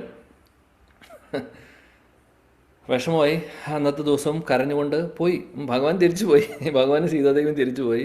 അടുത്ത ദിവസം വീണ്ടും പോയി പറഞ്ഞു, ആരോട്? ഗുരുവിനോട്. അപ്പോൾ 2 ദിവസമൊന്നും കഴിച്ചിട്ടില്ല അദ്ദേഹം. ഗുരുവിനോട് പറഞ്ഞു, നിങ്ങളുടെ ആൾ ഇന്നലെ വേറൊരാളും കൂടെ കൂട്ടിക്കൊണ്ടുവന്നു. അപ്പോൾ ഗുരു ചോദിച്ചു, ആരാണത്? ഒരു ഭാര്യയും കൂടെ കൂട്ടിക്കൊണ്ടുവന്നു. ഗുരുവിന് അത്ഭുതമായി. ഗുരുവിൻ്റെ ശരീരത്തിൽ രോമാഞ്ചം വന്നുകൊണ്ടിരിക്കുകയാണ് ഭഗവാനെക്കുറിച്ച് കേൾക്കും. ഗുരു ഇതുവരെ കണ്ടിട്ടില്ലേ ഭഗവാനെ നേരിട്ട്. എന്നാൽ എൻ്റെ ശിഷ്യൻ, ഇന്നലെ വന്ന ശിഷ്യൻ, അവൻ നേരിട്ട് ഭഗവാനെ കാണുന്നു എന്നുള്ളൊരു ഫീലിങ്സ് അദ്ദേഹത്തിന് കിട്ടി. അപ്പോൾ ഇദ്ദേഹത്തോടൊരു ബഹുമാനം തോന്നി തുടങ്ങി. എന്നിട്ട് ചോദിച്ചു, എന്ത് നടന്നു ഇന്നലെ എന്നൊക്കെ ചോദിച്ചപ്പോൾ വിശദമായിട്ട് കാര്യങ്ങളൊക്കെ പറഞ്ഞു. ആ സമയത്ത് നമുക്ക് കുറച്ച് ക്ഷമിക്കണം, സമയം കുറച്ച് വൈകി, പക്ഷേ ഇത് തീരുന്നവരെ നിങ്ങളെല്ലാവരോടും ക്ഷമയോടുകൂടി ഇരിക്കുമെന്ന് പ്രതീക്ഷിക്കുന്നു. തിരക്കുള്ളവർക്ക് പോവാം. അങ്ങനെ അന്നത്തെ ദിവസം ഭക്ഷണം കൊണ്ടുപോകാൻ വേണ്ടി, സാധനങ്ങൾ കൊണ്ടുപോകാൻ വേണ്ടി, കാലികളെ കൊണ്ടുപോകാൻ വേണ്ടി വന്ന സമയത്ത് പറഞ്ഞു ഗുരുവിനോട്, ഇന്ന് 5 കിലോ പോരാ, 2.5 കിലോ കൂടുതൽ വേണം. കാര്യം ഇന്നലെ 2 ആൾ വന്നു, കൂടെ ഒരാൾ ഭാര്യയും കൂടെ കൊണ്ടുവന്നു. അപ്പോൾ അവർ 2 പേരും കൂടെ 5 കിലോ കഴിക്കുന്നുണ്ട്, എനിക്ക് വേണ്ടി 2.5 കിലോ, 7.5 കിലോ ഭക്ഷണം വേണമെന്ന് പറഞ്ഞു. ഗുരു പറഞ്ഞു, നീ എന്താ പറയുന്നതെന്ന് എനിക്കൊന്നും മനസ്സിലാവുന്നില്ല. ശരി, എന്തെങ്കിലും ആവട്ടെ, കൊണ്ടുപോകോളൂ. അങ്ങനെ 7.5 കിലോ ആയിട്ട് പോയി. അന്നത്തെ ദിവസം ഭക്ഷണം ഉണ്ടാക്കി. അപ്പോൾ അറിയാം 5 കിലോ അവരൊന്ന് കഴിക്കും, ബാക്കി 2.5 കിലോ ഉണ്ട്. എനിക്ക് സമാധാനമുണ്ട്, ഇന്നെങ്കിലും എനിക്ക് കഴിക്കാൻ പറ്റുമെന്നുള്ള പ്രതീക്ഷയിലിരിക്കുകയാണ് ഹടയ്യ. അങ്ങനെ രാമനെ വിളിച്ചു, ശ്രീറാം ശ്രീറാം ശ്രീറാം. ശ്രീറാം വന്നു, കൂടെ സീതാദേവിയുണ്ട്, 2 പേരെയും കണ്ടു. ആ സമയത്ത് ഹടയ്യ നോക്കും, ഇനി വേറെ ആരെങ്കിലും കൊണ്ടുവന്നിട്ടുണ്ടോ എന്ന് നോക്കിയപ്പോൾ, കുറച്ച് കഴിഞ്ഞ് ഒന്ന് നോക്കിയപ്പോൾ എന്താ ഒരു വാല് മാത്രം കാണുന്നുണ്ട് അപ്പുറത്ത്. വാല് കണ്ടപ്പോൾ ഇതാരാന്ന് ശ്രീരാമൻ പറയും, ഇതെൻ്റെ സേവകനാണ്, ഹനുമാൻ എന്നാണ് പേര്. വാടകയ്ക്ക് മനസ്സിലായി, 3 പേര് വന്നു. ഇനിയിപ്പോൾ 7.5 കിലോ അവർ കഴിക്കും. ഇവരെല്ലാവരും 2.5 കിലോക്കാരാണ്. അവരും വരുന്നവരൊക്കെ കഴിച്ചുകൊണ്ടിരിക്കുകയാണ്. അടയ്ക്ക് വിഷമമായി. ഇതേ 3 പേര് വന്നു, 7.5 കിലോ എനിക്ക് പോയി, ഇന്നും ഞാൻ പട്ടിണിയാണ്. ഇതെന്താണ് സംഭവിക്കുന്നത്? എൻ്റെ ഗുരുവാണെങ്കിൽ ഇങ്ങനെ ഒരു നിർദ്ദേശം തന്നു, എനിക്കിത് ഇനി ഗുരു പറയുന്നത് അല്ലാതെ ചെയ്യുവാനും സാധിക്കില്ല. എന്ത് പണിയാണ് ചെയ്യുന്നത് എനിക്ക് മനസ്സിലാവുന്നില്ലല്ലോ. അദ്ദേഹത്തിന് വിഷമമായി. അപ്പോൾ അവർ 3 പേരും വന്ന് 7.5 കിലോ ഭക്ഷണം കഴിച്ചു പോയി. അടുത്ത ദിവസം വീണ്ടും ഗുരുവിൻ്റെ അടുത്ത് ഇത് വീണ്ടും ഇങ്ങനെ 4-5 ദിവസം നടക്കുന്ന കാര്യമാണ്. അടുത്ത ദിവസം പോകുമ്പോൾ പറഞ്ഞു, എനിക്കിന്ന് 10 കിലോ വേണമെന്ന് പറഞ്ഞു. അപ്പോൾ പറഞ്ഞു, ഇങ്ങനെ ഇന്നലെ 3 ആൾ വന്നു, അതുകൊണ്ട് ഇനി മുതൽ 10 കിലോ വേണം. ശരി, കൊണ്ടുപോക്കോളൂ. ഗുരു അവിടെ ആശ്രമത്തിൽ ഒരുപാട് സാധനങ്ങളുണ്ട്, അതുകൊണ്ട് കൊണ്ടുപോക്കോളാൻ പറഞ്ഞു. അങ്ങനെ കൊണ്ടുപോയി. അന്നത്തെ ദിവസം എന്ത് സംഭവിച്ചു? പ്രതീക്ഷിച്ച പോലെ തന്നെ സംഭവിച്ചു. ഭഗവാനെ വിളിച്ചു, ഭഗവാൻ വന്നു, സീതാദേവി വന്നു, ഹനുമാൻ വന്നു, എക്സ്ട്രാ ഒരാളും കൂടെ വന്നു. അതാണ് ആരായിരുന്നു അത്? ലക്ഷ്മൺ. 4 പേര് വന്നു, 2.5 കിലോ വെച്ച് കഴിച്ചു, 10 കിലോ ഫിനിഷായി. അദ്ദേഹം വയലൻ്റായി തുടങ്ങി. 4 ദിവസമായിട്ട് ഭക്ഷണം കഴിച്ചിട്ടില്ല. വയലൻ്റായി തുടങ്ങി. ഇങ്ങനെ ഒരു ആജ്ഞ ഗുരു തരുമെന്ന് വിചാരിച്ചില്ല. ഇതിനും ഭേദം ഈ ആശ്രമത്തിൽ ജോലി അവസാനിപ്പിച്ച് പോകണോ, എന്തൊക്കെയാണ് അങ്ങനെയൊക്കെ ചിന്തിച്ചു തുടങ്ങി. ഇങ്ങനെ ഒരു കുരുക്കിലാണല്ലോ ഞാൻ പെട്ടുപോയത്, ഇനി ഞാൻ എന്ത് ചെയ്യും എന്ന് പറഞ്ഞ് അദ്ദേഹം വിഷമിച്ചുകൊണ്ടിരിക്കുകയാണ്. അത് കഴിഞ്ഞ് തിരിച്ച് ഗുരുവിൻ്റെ അടുത്ത് പോയി പറയും, എനിക്ക് നാളെ മുതൽ എത്ര കിലോ ആണ്? 12.5 കിലോ ആണ് കണക്ക് പ്രകാരം. പക്ഷേ ഹടയ്യ ചിന്തിച്ചു, എല്ലാ ദിവസവും ഓരോ ആളുകളാണ് കൂടി വരുന്നത്, അതാണ് ട്രെൻഡ് അല്ലേ. അപ്പോൾ നാളെ ഒരാളും കൂടെ വരും, 12.5 കിലോ എന്തായാലും വേണം. അപ്പോൾ അതുകൊണ്ട് ഞാൻ ഒരു കാര്യം ചെയ്യാം, ഒരു 2.5 കിലോയുടെ എക്സ്ട്രാ പറയാം, അപ്പോൾ ആ 2.5 കിലോ എനിക്ക് കഴിക്കാമല്ലോ. ആ ഒരു കാൽക്കുലേഷനിൽ 10 കിലോ എന്ന് നേരെ അദ്ദേഹം പറയും 15 കിലോ വേണം ഇന്ന് മുതൽ. ശരി, ഗുരു പറഞ്ഞു ശരി, നീ എന്താണെന്ന് വെച്ചാൽ കൊണ്ടുപോകും. ഗുരുവിന് ആകാംക്ഷ ഇതെന്താ സംഭവിക്കുന്നത് എന്നുള്ളത് മനസ്സിലാക്കാൻ വേണ്ടി ഗുരു ഒരു അവസരത്തിന് കാത്തിരിക്കുകയാണ് അവൻ്റെ കൂടെ പോകാൻ വേണ്ടി. അന്ന് എന്ത് ചെയ്തു വെച്ചാൽ 15 കിലോ ആയിട്ട് പോകും. 15 കിലോ ആയിട്ട് പോയി ഇതേപോലെ ഭക്ഷണം ഉണ്ടാക്കും. എന്ത് സംഭവിക്കുന്നു? ഹടയ്യയുടെ നിർഭാഗ്യവശാൽ എന്ത് സംഭവിക്കുന്നു? ഇവർ 4 പേരും വരുന്നു, ലക്ഷ്മണനടക്കം അവർ 4 പേരും വന്നു. കൂട്ടത്തിൽ ഭരതനും ശത്രുഘ്നനും കൂടെ വരുന്നു. 2 പേരും കൂടെ എക്സ്ട്രാ വരുന്നു. ആ 2 കിലോട് കഴിക്കുന്നു. അന്നും ഹടയ്യയ്ക്ക് ഭക്ഷണമില്ല. ഹടയ്യയ്ക്ക് വിഷമമായി. നിങ്ങൾ അതപ്പോൾ ശ്രീരാമനോട് ചോദിക്കും, നിങ്ങളുടെ കുടുംബത്തിൽ ഇനിയും എത്ര ആളുകളുണ്ട്? ഇത് നേരത്തെ പറയുവാണെങ്കിൽ എനിക്ക് അതനുസരിച്ച് ചെയ്യാമല്ലോ. എന്താണ് ഓരോ ദിവസം നിങ്ങൾ ചില ദിവസങ്ങൾ ഓരോ ആളെ കൊണ്ടുവരുന്നു, ഇന്നിതാ 2 ആളെ കൊണ്ടുവന്നു. എന്താ കണക്ക് എനിക്കൊന്നും മനസ്സിലാവുന്നില്ല, ഇനി ആരെങ്കിലും ഉണ്ടെങ്കിൽ പറയൂ, ഈ സംഭവം ശരിയാവില്ല ഇനി എന്നൊക്കെ പറഞ്ഞ് അദ്ദേഹം വിഷമത്തോടുകൂടി പറയാം. ഭഗവാൻ ചിരിക്കുകയാണ്. ഭഗവാന്റെ ഒന്ന് ആലോചിച്ച് നോക്കി, ഡെയിലി ഇങ്ങനെ ആർക്കെങ്കിലും സംഭവിക്കും? എല്ലാ ദിവസവും ഭഗവാൻ വന്ന് കഴിക്കുന്നു. ഭഗവാൻ ഒറ്റയ്ക്കല്ല, കൂടെ എല്ലാവരും ഫുൾ ഫാമിലി ആയിട്ടാണ് വന്ന് കഴിക്കുന്നത്. ഇപ്പം നമ്മൾ ചിന്തിക്കുന്നുണ്ടാവും ഇത് വെറുതെ പറയുന്ന കഥയാണ്, തമാശ രൂപത്തിൽ പറയുന്നതെന്നുള്ളൂ. പക്ഷേ ഇത് നടന്ന കഥയാണ്, വെറുതെ പറയുന്നതല്ല, ഇത് സംഭവിച്ചിട്ടുള്ളതാണ്. അത് തമാശ രൂപത്തിൽ പ്രസൻറ്റ് ചെയ്യുന്നു മാത്രം. പക്ഷേ ഇതാണ് ഭഗവാൻ നേരിട്ട് വരും. അപ്പോൾ അവിടെ കഴിയുന്നില്ല. അന്നത്തെ ദിവസം തിരിച്ചു പോയി ആശ്രമത്തിൽ പോയി പറയും, ഇങ്ങനെയാണ് സംഭവം. 15 കിലോവും പോയി, ഇന്ന് 2 ആളെ കൊണ്ടുവന്നു, അതുകൊണ്ട് നാളെ മുതൽ 20 കിലോ വേണം. ഇനി ആരെങ്കിലും എക്സ്ട്രാ കൊണ്ടുവന്നാലും കുഴപ്പമില്ല, അതനുസരിച്ച് ഒരാളും കൂടെ അവരെ കൂടിക്കഴിഞ്ഞാലും 20 കിലോ വേണം എന്ന് പറഞ്ഞു. ശരി, 20 കിലോ ഭക്ഷണമായിട്ട് പോകുന്നു. അന്ന് ഹടയ്യ തീരുമാനിക്കും, ഇന്ന് ഞാൻ ഭക്ഷണം ഉണ്ടാക്കില്ല. ഇത് എന്നെ ഇവർ കുറേയായി കളിപ്പിക്കുന്നു. ആര്? ശ്രീരാമനും ബാക്കിയുള്ള ആൾക്കാരും. അന്ന് ഇതേപോലെ എല്ലാം കൊണ്ട് സാധനങ്ങളൊക്കെ അവിടെ അറേഞ്ച് ചെയ്ത് വെച്ചു, ഇലയെല്ലാം വിരിച്ചു വെച്ചു. ഭക്ഷണം ഒന്നും ഉണ്ടാക്കിയില്ല. അദ്ദേഹം എന്ത് ചെയ്തു? അതേപോലെ തന്നെ ഇരുന്ന് വിളിച്ചു, രാം ശ്രീറാം ശ്രീറാം, ആൾ വരാൻ വേണ്ടിയിട്ട്. നോക്കിയപ്പോൾ ഇവരെല്ലാവരും ഒരുമിച്ച്, ശ്രീരാമനും ലക്ഷ്മണനും സീതാദേവിയും ഹനുമാനും ശത്രുഘ്നും ഭരതനും എല്ലാവരും കൂടെ ഒരുമിച്ച് വന്നു. അപ്പോൾ നോക്കുവാണ് ഇനി ആരെങ്കിലും എക്സ്ട്രാ ഉണ്ടോ. നോക്കിയപ്പോൾ ആരുമില്ല, ഉള്ള ആൾക്കാരേ ഉള്ളൂ. അപ്പോൾ 15 കിലോനുള്ള ആൾക്കാർ കഴിക്കാനുള്ള ആളുകൾ എത്തിയിട്ടുണ്ട്. 5 കിലോ സേവ് ചെയ്തിട്ടുണ്ട്. കാര്യം 5 കിലോ 20 കിലോ കൊണ്ടുവന്നിട്ടുണ്ട്. ഹടയ്യ സമാധാനമായി, ഇനി ആരും ഇല്ലല്ലോ ഭഗവാൻ, അതായത് ആരുമില്ല, 5 കിലോ എനിക്ക് കഴിക്കാം എന്നുള്ളൊരു ഭാവത്തിലാണ് അദ്ദേഹം ഇരിക്കുന്നത്. അപ്പോൾ ഭഗവാൻ ചോദിച്ചു ഇതെന്താ? ഒന്നും ഇല്ലല്ലോ, ഒന്നും ഉണ്ടാക്കിയിട്ടില്ലല്ലോ. അപ്പോൾ ഇന്ന് ഞാൻ ഉണ്ടാക്കിയിട്ടില്ല, ഇത്രയും ദിവസം ഞാൻ ഉണ്ടാക്കിയത് നിങ്ങൾ കഴിക്കുമായിരുന്നു, അതുകൊണ്ട് ഇന്നത്തെ ദിവസം നിങ്ങൾ ഉണ്ടാക്കും, ഞാൻ കഴിക്കട്ടെ.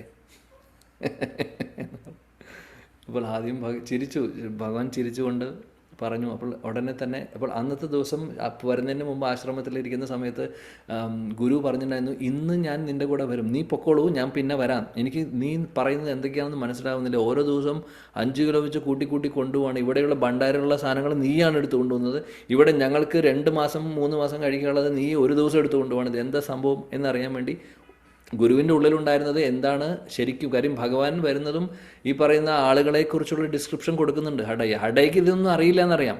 അപ്പോൾ ഓരോ ദിവസവും ചോദിക്കുന്നുണ്ട്, ഈ ആളെ കാണാൻ എങ്ങനെയാണ്, അവരെങ്ങനെയാണ്. അപ്പോൾ ആ വിവരണങ്ങളൊക്കെ കൊടുക്കുമ്പോൾ ഗുരുവിന് മനസ്സിലായി ഇത് ശരിക്കും ഭഗവാൻ അവിടെ വരുന്നുണ്ടെന്ന് അദ്ദേഹത്തിന് മനസ്സിലായി. അതുകൊണ്ട് എന്താ സംഭവിക്കുന്നത്, അവിടെ ഭഗവാനെ കാണാൻ വേണ്ടി പോവാണ്. അങ്ങനെ ഗുരു അവിടെ പോവാം. ഗുരു പോകുമ്പോൾ ഇതാണ് സംഭവിച്ചുകൊണ്ടിരിക്കുന്നത്. ഗുരു നോക്കുമ്പോൾ ഹടയ്യ അവിടെ 2 കൈയും കെട്ടിയിരിക്കുന്നുണ്ട്. ശ്രീരാമചന്ദ്ര ഭഗവാൻ ലക്ഷ്മണനോട് പറഞ്ഞിട്ടുണ്ട്, ഹനുമാനോട് പറഞ്ഞു കാട്ടിൽ പോയിട്ട് ഇതൊക്കെ കൊണ്ടുവരാൻ, അടുപ്പ് കൂട്ടാനുള്ള വിറകൊക്കെ കൊണ്ടുവരാൻ. കൊണ്ടുവരാൻ വേണ്ടി വിറകെല്ലാം കൊണ്ടുവന്ന് വെച്ചിട്ട് ഇതെല്ലാം കത്തിച്ചു. ലക്ഷ്മണൻ അപ്പുറത്ത് പോയി വേറെ സാധനങ്ങളൊക്കെ പച്ചക്കറിയൊക്കെ കട്ട് ചെയ്തുകൊണ്ടിരിക്കും. ഭരതനും ശത്രുഘ്നും പല പാചകത്തിനുള്ള അറേഞ്ച്മെൻറ്റ് ചെയ്തുകൊണ്ടിരിക്കുന്നു. ശ്രീരാമചന്ദ്ര ഭഗവാൻ സൂപ്പർവൈസ് ചെയ്യുന്നുണ്ട്. സീതാദേവിയാണ് ഈ അടുപ്പിൽ ഊതിക്കൊണ്ടിരിക്കുന്നു. ഈ കാഴ്ചയാണ് കാണുന്നത് ഗുരു വരുമ്പോൾ. ഗുരു വരുന്ന സമയത്ത് കാണുന്ന കാഴ്ച ഇതാണ്. ആ സമയത്ത് ഉടനെ തന്നെ ഇദ്ദേഹത്തിന് മനസ്സിലായത് ഭഗവാനാണ്. നേരെ വന്ന് നമസ്കരിച്ചു ഭഗവാന്റെ മുമ്പിൽ. അപ്പോൾ ഭഗവാൻ ഇദ്ദേഹത്തോട് പറഞ്ഞു, നിൻ്റെ ഈ ഒരു നിഷ്കളങ്കനായിട്ടുള്ള ഭക്തൻ, നിൻ്റെ ശിഷ്യൻ ഒരുപാട് ഞാൻ പ്രസന്നനാണ് അവൻ്റെ കാര്യത്തിൽ, ഒരുപാട് സന്തോഷമായി, അതുകൊണ്ടാണ് ഞാൻ നേരിട്ട് ദർശനം. അപ്പോൾ ഇദ്ദേഹം പറഞ്ഞു, ഞാനിതുവരെ പ്രാർത്ഥിച്ചിട്ടും ഞാനിതുവരെ നാമം ജപിച്ചിട്ടും അങ്ങേ ഇതുവരെ കാണാൻ സാധിച്ചില്ല, എന്നാൽ എൻ്റെ ശിഷ്യനിലൂടെ എനിക്ക് അങ്ങേ കാണാൻ സാധിച്ചു, മഹാസൗഭാഗ്യമാണ് എന്നൊക്കെ പറഞ്ഞ് ശിഷ്യനെ ഇദ്ദേഹം ആലിംഗനം ചെയ്യുന്നു, കെട്ടിപ്പിടിക്കുന്നു. ഇതേപോലൊരു ശിഷ്യൻ എനിക്ക് ഉണ്ടായിരുന്നില്ല. ഞാൻ ഒരുപാട് ശിഷ്യരെ പഠിപ്പിക്കുന്നുണ്ട് പല കാര്യങ്ങളും, പക്ഷെ അവർക്കൊക്കെ ഉള്ള അനുഭവം, അവർക്ക് ഇങ്ങനെ ഒരു അനുഭവം ഉണ്ടായിട്ടില്ല. നിന്നെപ്പോലെ വേറൊരു ശിഷ്യൻ നിന്നെപ്പോലൊരു ശിഷ്യനെ കിട്ടുക എന്ന് പറയുന്നത് മഹാസൗഭാഗ്യമാണെന്നൊക്കെ പറഞ്ഞ് കരഞ്ഞ് അദ്ദേഹം ഇവരെ ആലിംഗനം ചെയ്യുന്നു. അതിനുശേഷം ഇവരെല്ലാം പറയുന്നത്, ഈ കഥയിൽ എന്താണ് പറയുന്നത് വെച്ചാൽ, എല്ലാം ഭഗവാൻ ഉണ്ടാക്കി. എന്നിട്ട് അന്നത്തെ ദിവസം അവർക്ക് വേണ്ടത് കഴിച്ചു. അതിനുശേഷം പോയി ബാക്കി ഭക്ഷണം ഗുരുവിനും ശിഷ്യനും വേണ്ടി മാറ്റിവെച്ചു, ഹടയ്ക്കും വേണ്ടി. അന്നത്തെ ദിവസം ഭഗവാൻ എല്ലാവിധ ആ ഹടയുടെ ഹൃദയത്തിലേക്ക് വേണ്ട അറിവുകളെല്ലാം പകർന്നു കൊടുത്തു. അന്നത്തെ ദിവസം അന്ന് മനസ്സിലായി, ഗുരുവിൻ്റെ സാന്നിധ്യത്തിൽ നിന്ന് ഹടയ്ക്ക് കാര്യങ്ങൾ മനസ്സിലായി. എന്നും വന്നുകൊണ്ടിരുന്നത് പരമദിവ്യതമ പുരുഷൻ ഭഗവാനാണ് എന്നുള്ളതും കൂടെ ഉണ്ടായിരുന്ന സീതാദേവിയാണെന്നൊക്കെ പറഞ്ഞ് എല്ലാം പറഞ്ഞു കൊടുത്തു. എല്ലാം മനസ്സിലായി. അദ്ദേഹത്തിൻ്റെ ഹൃദയത്തിൽ ഭഗവാൻ വെളിപ്പെടുത്തി കൊടുത്തു എല്ലാ കാര്യങ്ങളെല്ലാം. അങ്ങനെ അന്ന് മുതൽ ഹടയ്യ ഭഗവാന്റെ പരമശുദ്ധ ഭക്തനായി മാറുന്നു ശരിക്കും. അപ്പോൾ ഭഗവാനെ ഒന്നും അറിയാണ്ടെയാണ് അദ്ദേഹം തുടങ്ങിയത്. പക്ഷേ ഭഗവാന്റെ ഒരു റെസിപ്രക്കേഷൻ നോക്കൂ. കാര്യം ശുദ്ധനായിരുന്നു അദ്ദേഹം. അദ്ദേഹത്തിൻ്റെ ഹൃദയത്തിൽ കളങ്കം ഉണ്ടായിരുന്നില്ല. ഗുരു എന്ത് പറഞ്ഞോ അത് വളരെ ശ്രദ്ധയോടുകൂടി അദ്ദേഹം ആചരിച്ചു. ഗുരുവിൻ്റെ ആജ്ഞ അദ്ദേഹം പാലിച്ചു. അദ്ദേഹത്തിന് ബുദ്ധിമുട്ടുണ്ടായിരുന്നു, 3-4 ദിവസം ഭക്ഷണം കഴിച്ചിട്ടില്ല. എന്നാലും ഗുരുവിൻ്റെ ആജ്ഞ പാലിക്കാൻ വേണ്ടി അദ്ദേഹം ഗുരു പറഞ്ഞതിനപ്പുറത്തൊന്നും ചെയ്തില്ല. ഈ ഗുരുനിഷ്ഠയിലൊക്കെ ഭഗവാൻ ഒരുപാട് സന്തോഷമായി. അതുകൊണ്ടാണ് ഭഗവാൻ ഇങ്ങനെ, കാര്യം ഉള്ളിൽ ഭഗവാൻ അറിയാലോ നമ്മുടെ ഓരോരുത്തരുടെയും അകത്ത് നടക്കുന്ന കാര്യങ്ങൾ നമ്മൾ എങ്ങനെയാണോ എന്നുള്ളത്, അല്ലേ? അപ്പോൾ അദ്ദേഹത്തിൻ്റെ ആ ഒരു നിഷ്കളങ്കമായിട്ടുള്ള ഒരു സ്വഭാവം മനസ്സിലാക്കിക്കൊണ്ടാണ് ഭഗവാൻ വരുന്നത്. അപ്പോൾ ഇങ്ങനെ ഇത് നടന്നിട്ടുള്ളൊരു റിയൽ സ്റ്റോറിയാണ്. അതിമനോഹരമായിട്ടുള്ളൊരു കഥയാണ്. തമാശയായിട്ട് തോന്നുമെങ്കിൽ, തമാശ രൂപത്തിൽ അത് പറഞ്ഞു എന്നുണ്ടെങ്കിലും ഇതിൽ നിന്ന് ഒരുപാട് പാഠങ്ങളുണ്ട്. ആദ്യത്തെ പാഠം എന്താണ് എന്ന് പറഞ്ഞാൽ, നമുക്ക് വളരെ കോംപ്ലിക്കേറ്റഡ് ആക്കേണ്ട ആവശ്യമില്ല. നമ്മൾ വളരെ ലളിതമായിട്ടുള്ള, വളരെ സിമ്പിളായിട്ടുള്ള ഒരാളായി മാറിയാൽ മതി. ഭഗവാൻ നമ്മുടെ അടുത്തേക്ക് വന്നിരിക്കും. നമ്മൾ കൂടുതൽ കോംപ്ലിക്കേറ്റഡ് ആയിക്കൊണ്ടിരിക്കുകയാണ് ഇപ്പോൾ. ഇന്നത്തെ കാലത്തിൽ അങ്ങനെയാണ്, എല്ലാം നമ്മൾ കോംപ്ലിക്കേറ്റഡ് ആയിക്കൊണ്ടിരിക്കുകയാണ്. സോ ഭഗവാൻ നിഷ്കളങ്കരുടെ കൂടെ ഉണ്ടാവും. കാര്യം വളരെ വിനയമുള്ള അല്ലെങ്കിൽ വളരെ നിഷ്കളങ്കനായിട്ടുള്ളൊരു വ്യക്തിയായിരുന്നു ഹടയ്യ. അതൊരു കാര്യം. രണ്ടാമത്തെ കാര്യം, ഗുരു എന്തു പറഞ്ഞോ അത് ചെയ്യാൻ അദ്ദേഹം തയ്യാറായിരുന്നു. അദ്ദേഹം ആ ഒരു വാക്ക്, ഗുരു പറഞ്ഞിട്ടുള്ള കാര്യത്തെ, ആ ഒരു നിർദ്ദേശത്തെ അദ്ദേഹം ലംഘിച്ചില്ല. അദ്ദേഹം അതേപോലെ തന്നെ പാലിച്ചു. ഒരു കാരണവശാലും അതിനെ ബ്രേക്ക് ചെയ്യാൻ അദ്ദേഹം നോക്കില്ല. അദ്ദേഹത്തിന് ബുദ്ധിമുട്ട്. 2.5 കിലോ ഭക്ഷണം കഴിക്കുന്ന ആൾക്ക് 4 ദിവസം ഭക്ഷണം കഴിക്കാതിരുന്നു കഴിഞ്ഞാൽ എന്തായിരിക്കും അവസ്ഥ എന്ന് ആലോചിച്ച് നോക്കൂ. നമ്മൾ കുറച്ച് കഴിക്കുന്ന ആൾക്കാരാണ്. നമുക്ക് പോലും ഒരു നേരത്തെ ഭക്ഷണം മാറിക്കഴിഞ്ഞാൽ നമുക്ക് തലവേദന വന്നു, ആ പ്രശ്നം വന്നു, ഈ പ്രശ്നം വന്നു. പക്ഷെ ഇദ്ദേഹം അങ്ങനെ ശീലിച്ചു വന്ന ഒരാൾക്ക് ബുദ്ധിമുട്ടാണ്, ഒരുപാട് ബുദ്ധിമുട്ടുള്ള കാര്യമാണ്. പക്ഷേ ആ ഗുരുവിനോടുള്ള ഭക്തി അദ്ദേഹത്തിനുണ്ടായിരുന്നു. ഭഗവാൻ ആരാണെന്ന് അദ്ദേഹത്തിന് അറിയുന്നുണ്ടായിരുന്നില്ല. എന്നാൽ ഗുരു പറഞ്ഞു, ഗുരുവിൻ്റെ ഒരു പ്രാധാന്യം അദ്ദേഹത്തിന് മനസ്സിലായിട്ടല്ല, പക്ഷേ അങ്ങനെ ഒരു മുതിർന്ന ആൾ പറഞ്ഞു. ആ ഒരു ഗുരു എന്നുള്ളൊരു ഫീലിങ്സ് ഒന്നും അദ്ദേഹത്തിന് ഉണ്ടായിരുന്നില്ല. പക്ഷേ ഈ ഒരു ഇൻസിഡൻറ്റിന് ശേഷം അദ്ദേഹത്തിന് എല്ലാം ഭഗവാൻ വെളിപ്പെടുത്തി കൊടുത്തു. അങ്ങനെയാണ് അദ്ദേഹത്തിന് മനസ്സിലാവുന്ന ഗുരുവിനോടുള്ള ഭക്തിയെക്കുറിച്ചും. അപ്പോൾ ഇതിൽ നിന്നുള്ള രണ്ടാമത്തെ പാഠം ഗുരുവിനോടുള്ള ഭക്തി. മൂന്നാമത്തെ പാഠം എന്ന് പറഞ്ഞു കഴിഞ്ഞാൽ, ഗുരുവാണ് നമ്മളെ ഭഗവാനിലേക്ക് എത്തിക്കുന്നത്. ഹടയ്യയ്ക്ക് ഒന്നും അറിയുന്നുണ്ടായിരുന്നില്ല. ഇതെല്ലാം ഒരു വേദങ്ങളോ ശാസ്ത്രങ്ങളോ ഒന്നും അറിയാത്ത വ്യക്തിയാണ്. എന്നാൽ അദ്ദേഹത്തിന് ഭഗവാനെ കൊടുക്കുന്നത് ആരാണ്? ഭഗവാനെക്കുറിച്ച്, അല്ലെങ്കിൽ ഇങ്ങനൊരു അനുഭവം ഉണ്ടാവാനുള്ള കാരണം, അതിനുള്ള നിമിത്തമാവുന്നത് ഗുരുവാണ്. അദ്ദേഹത്തിൻ്റെ നിർദ്ദേശപ്രകാരം അദ്ദേഹം കാര്യങ്ങൾ ചെയ്യുമ്പോഴാണ് ഇത് സംഭവിക്കുന്നത് അല്ലേ. അപ്പോൾ ഇവിടെ കൊടുത്ത കാര്യം നമ്മൾ ചെയ്ത യജ്ഞശിഷ്ടാശനോ സന്തോ വളരെ സിമ്പിളായിട്ടാണ് ഭഗവാൻ അപ്രോച്ച് ചെയ്യുന്നത്. നാമം ജപിച്ചുകൊണ്ട് ഭഗവാന് സമർപ്പിക്കുന്നു ഭക്ഷണം, ഭഗവാൻ വന്ന് നേരിട്ട് കഴിക്കുന്നു. സോ ഇങ്ങനെയും സംഭവിക്കാം, ഭഗവാൻ വന്ന് നേരിട്ട് കഴിക്കും. എന്താണ് ഫൈനൽ റിസൾട്ട് എന്താണ് കിട്ടിയത്? ഭക്ഷണം കഴിച്ചതിൻ്റെ അവശിഷ്ടം അല്ലെങ്കിൽ ഭഗവാൻ കഴിച്ചതിൻ്റെ ആ പ്രസാദം നമുക്ക് കിട്ടി എന്നൊന്നും മാത്രമല്ല, ഭഗവാന്റെ ഉച്ഛിഷ്ടം എന്ന് പറയുന്നത് നമ്മുടെ അമൃതാണത്. നമ്മുടെ ശരീരത്തെ മാത്രമല്ല ശുദ്ധമാക്കുന്നത്, നമ്മുടെ മനസ്സിലും ഹൃദയത്തിലുള്ള എല്ലാവിധ കൽമഷങ്ങളെയും അനർത്ഥങ്ങളെയും മാറ്റുന്നു. കൂട്ടത്തിൽ ഭഗവാനോടുള്ള സ്നേഹവും ഭക്തിയും നമ്മുടെ ഹൃദയത്തിൽ തരുന്നു. ഇതാണ് പ്രസാദം. സോ അത് കിട്ടി ഇദ്ദേഹത്തിന് അല്ലേ. അതിനുള്ള കാരണം ഗുരുവിനോടുള്ള ഭക്തി, ഗുരുവിൻ്റെ ആജ്ഞ. രണ്ടാമത്തെ കാര്യം, എങ്ങനെയാണ് ഈ ഭഗവാനെ വിളിക്കുന്നത്? നാമത്തിലൂടെ. സോ ഭഗവാന്റെ നാമം എന്ന് പറയുന്നത് ഒരുപാട് ശക്തിയുള്ളതാണ്. ഭഗവാന്റെ എന്ത് കാര്യങ്ങൾ ചെയ്യുമ്പോഴും നമ്മൾ നാമത്തിലൂടെയാണ് ഭഗവാനെ വിളിക്കുന്നത്. ഇപ്പോൾ വീട്ടിൽ പൂജ ചെയ്യുകയാണെങ്കിലും അതിൽ നാമമുണ്ട്. അല്ലെങ്കിൽ വേറെ നമ്മൾ എന്ത് യജ്ഞങ്ങൾ കണ്ടിട്ടുണ്ടെങ്കിലും അതിലൊക്കെ ഭഗവാന്റെ നാമത്തെയാണ് വിളിക്കുന്നത്. നാമമാണ് ചൊല്ലുന്നത്, അല്ലെങ്കിൽ മന്ത്രങ്ങളാണ് ചൊല്ലുന്നത്. മന്ത്രങ്ങളിലും ഭഗവാന്റെ നാമമുണ്ട്. അപ്പം നാമമാണ് എല്ലാത്തിൻ്റെയും സാരം. എല്ലാ വേദങ്ങളിലെയും സാരം എന്ന് പറയുന്നത് നാമമാണ്. ഭഗവാന്റെ തിരുനാമം ജപിച്ചു കഴിഞ്ഞാൽ നടക്കാത്തതായിട്ടുള്ള ഒരു കാര്യമില്ല. നമുക്ക് ഈ ഒരു കലിയുഗത്തിൽ പറഞ്ഞു തന്നിട്ടുള്ള നാമം ഹരേ കൃഷ്ണ ഹരേ കൃഷ്ണ കൃഷ്ണ കൃഷ്ണ ഹരേ ഹരേ ഹരേ രാം രാം രാം ഹരേ ഹരേ. ഇതാണ് ശാസ്ത്രങ്ങളിൽ പറയുന്നത്. കലി സന്തരണ ഉപനിഷത്തിലും മറ്റുള്ള ശാസ്ത്രങ്ങളിലും പറയുന്നത്. ഈ ഹരേ കൃഷ്ണ മഹാമന്ത്രമാണ് ചൊല്ലേണ്ടത്. ചൊല്ലിക്കഴിഞ്ഞാൽ കാര്യം ഇതാണ് ഏറ്റവും ബാക്കിയുള്ള നാമം ചൊല്ലിയാൽ മോശം എന്നുള്ളതല്ല. ഏത് നാമം വേണമെങ്കിലും ഭഗവാന്റെ ഓത്തൻറ്റിക് ആയിട്ടുള്ള നാമങ്ങൾ ചൊല്ലാം, തെറ്റല്ല. പക്ഷേ ഈ ഒരു യുഗത്തിൽ പ്രിസ്ക്രൈബ് ചെയ്തിട്ടുള്ള ആ ഒരു മരുന്ന് ഇതാണ്. ഈ നാമത്തിന്, ഹരേകൃഷ്ണ മന്ത്രത്തിന് ഒരുപാട് ശക്തിയുണ്ട്, ഒരുപാട് ശക്തിയുണ്ട്. പറയുന്നു ഭഗവാൻ വിഷ്ണുവിൻ്റെ സഹസ്രനാമം ചൊല്ലുന്നത് 3000 പ്രാവശ്യം. സഹസ്രനാമം എന്ന് പറഞ്ഞാൽ 1000 നാമമാണ്. അത് 3 പ്രാവശ്യം ചൊല്ലുന്നത് ഒരു കൃഷ്ണനാമം ചൊല്ലിയാൽ അതിൻ്റെ എഫക്റ്റാണ് കിട്ടുന്നത്. സഹസ്രനാംനാം പുണ്യാനാം 3 ആവൃത്യ യത് ഫലം ഏകാവൃത്യ കൃഷ്ണസ്യ എന്നാണ് പറയുന്നത്. ഒരു പ്രാവശ്യം, അതായത് 3000. ഇത് പുരാണത്തിൽ പറയുന്നതാണ്. ആക്ച്വലി പുരാണത്തിൽ നിന്നുള്ള ശ്ലോകമാണ്. അതിൽ പറയുന്നു 3000 വിഷ്ണുനാമം അല്ലെങ്കിൽ സഹസ്രനാമം 3 പ്രാവശ്യം നമ്മൾ ചൊല്ലുവാണെങ്കിൽ അതിൻ്റെ എഫക്റ്റ് ഒരു കൃഷ്ണനാമത്തിൽ കിട്ടുന്ന പറയുന്നത്. കൃഷ്ണനാമത്തിന് അത്രയും ശക്തിയാണ്. അപ്പോൾ ഹരേകൃഷ്ണ മഹാമന്ത്രത്തിന് അത്രയും ശക്തിയുണ്ട്. അപ്പോൾ ഹരേകൃഷ്ണ മഹാമന്ത്രത്തിലൂടെ നമ്മൾ ഈ ശ്ലോകത്തിൽ പഠിച്ച തത്വം എന്താണ്? ഭഗവാന് സമർപ്പിക്കുക നൈവേദ്യം എന്നുള്ളതാണ്. നൈവേദ്യം നമ്മൾ സമർപ്പിക്കുന്നത് എങ്ങനെയാണ് സമർപ്പിക്കുന്നത്? ഭഗവാനെ വിളിച്ചുകൊണ്ട്. ഭഗവാനെ എങ്ങനെയാണ് വിളിക്കുന്നത്? ഹടയ രാം രാം രാം എന്ന് വിളിച്ച പോലെ നമ്മൾ വിളിക്കുന്നത് എങ്ങനെയാണ്? ഹരേ കൃഷ്ണ കൃഷ്ണ കൃഷ്ണ ഹരേ ഹരേ ഹരേ രാം രാം രാം ഹരേ ഹരേ. അങ്ങനെ വിളിച്ചു കഴിഞ്ഞാൽ ഭഗവാൻ വരും, ഭഗവാൻ വന്ന് കഴിക്കും. ചിലവരുടെ അടുത്ത് നമ്മൾ നിഷ്കളങ്കരാണെങ്കിൽ, നമ്മുടെ ഹൃദയത്തിൽ കളങ്കങ്ങളില്ല, അനർത്ഥങ്ങളില്ലെങ്കിൽ ഭഗവാൻ നേരിട്ട് വന്ന് കഴിക്കും. ഹടയുടെ മുമ്പിൽ വന്ന പോലെ, രഘുനന്ദൻ്റെ മുമ്പിൽ വന്ന പോലെ. ചിലപ്പോൾ ഒരുപക്ഷെ അങ്ങനെ വരില്ലായിരിക്കാം. എന്നാലും വിഷമിക്കേണ്ട ആവശ്യമില്ല. ഭഗവാന് നമ്മൾ സ്നേഹത്തോടു കൂടി അദ്ദേഹത്തിൻ്റെ മുമ്പിൽ സമർപ്പിക്കുകയാണെങ്കിൽ അദ്ദേഹം അത് സ്വീകരിച്ചിരിക്കും. അദ്ദേഹം കണ്ണിലൂടെ, ദൃഷ്ടിയിലൂടെ അദ്ദേഹം അത് കഴിക്കും.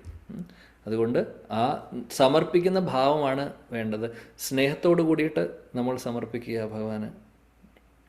നാമം ജപിച്ചുകൊണ്ട് സമർപ്പിക്കുക, സ്വീകരിക്കും ഭഗവാൻ. എന്നിട്ട് പ്രസാദം കിട്ടുന്നു. ആ പ്രസാദം കഴിക്കുമ്പോൾ നമ്മുടെ ശുദ്ധീകരണം നടക്കുന്നു, കൂട്ടത്തിൽ നമ്മുടെ വിശപ്പ് മാറുന്നു, എല്ലാം. ശരീരം തൃപ്തിയാവും, ശരീരത്തിന് വേണ്ടതെല്ലാം കിട്ടുന്നു, മനസ്സിനും ഹൃദയത്തിലും വേണ്ടതെല്ലാം കിട്ടുന്നു. ഹൃദയത്തിലുള്ള കൽമഷങ്ങളും അനർത്ഥങ്ങളും പതിയെ പതിയെ മാറിപ്പോകുന്നു. അതേപോലെ തന്നെ ഭക്തിയിൽ നമുക്ക് മുന്നോട്ട് പോകാനുള്ള മഹാകൃപയും ഭഗവാൻ തരുന്നു. ഒരുപാട് ബെനിഫിറ്റ് ഉണ്ട്. അതുകൊണ്ട് ഇതുവരെ ഭഗവാന് നൈവേദ്യം സമർപ്പിക്കാത്തവർ ഇന്നു മുതൽ ചെയ്തു തുടങ്ങുക. ഇതാണ് ഇതിൽ നിന്നുള്ള നമ്മുടെ പാഠം, നമുക്ക് പഠിക്കാൻ പറ്റുന്ന പാഠം. ഹരേ കൃഷ്ണ കൃഷ്ണ കൃഷ്ണ ഹരേ ഹരേ, ഹരേ രാം രാം രാം ഹരേ ഹരേ. श्री भगवद गीता की जय, श्रीमद् भागवतम की जय, समवेद गौर भक्त वृंद की जय, श्रीला प्रभुपाद की जय, श्री गुरुवायूरप्पन की जय, श्री गुरुवायूर धाम की जय, श्री वृंदावन धाम की जय. Nitai Gaur Premanande. Thank you. Hare Krishna. Thank you very much.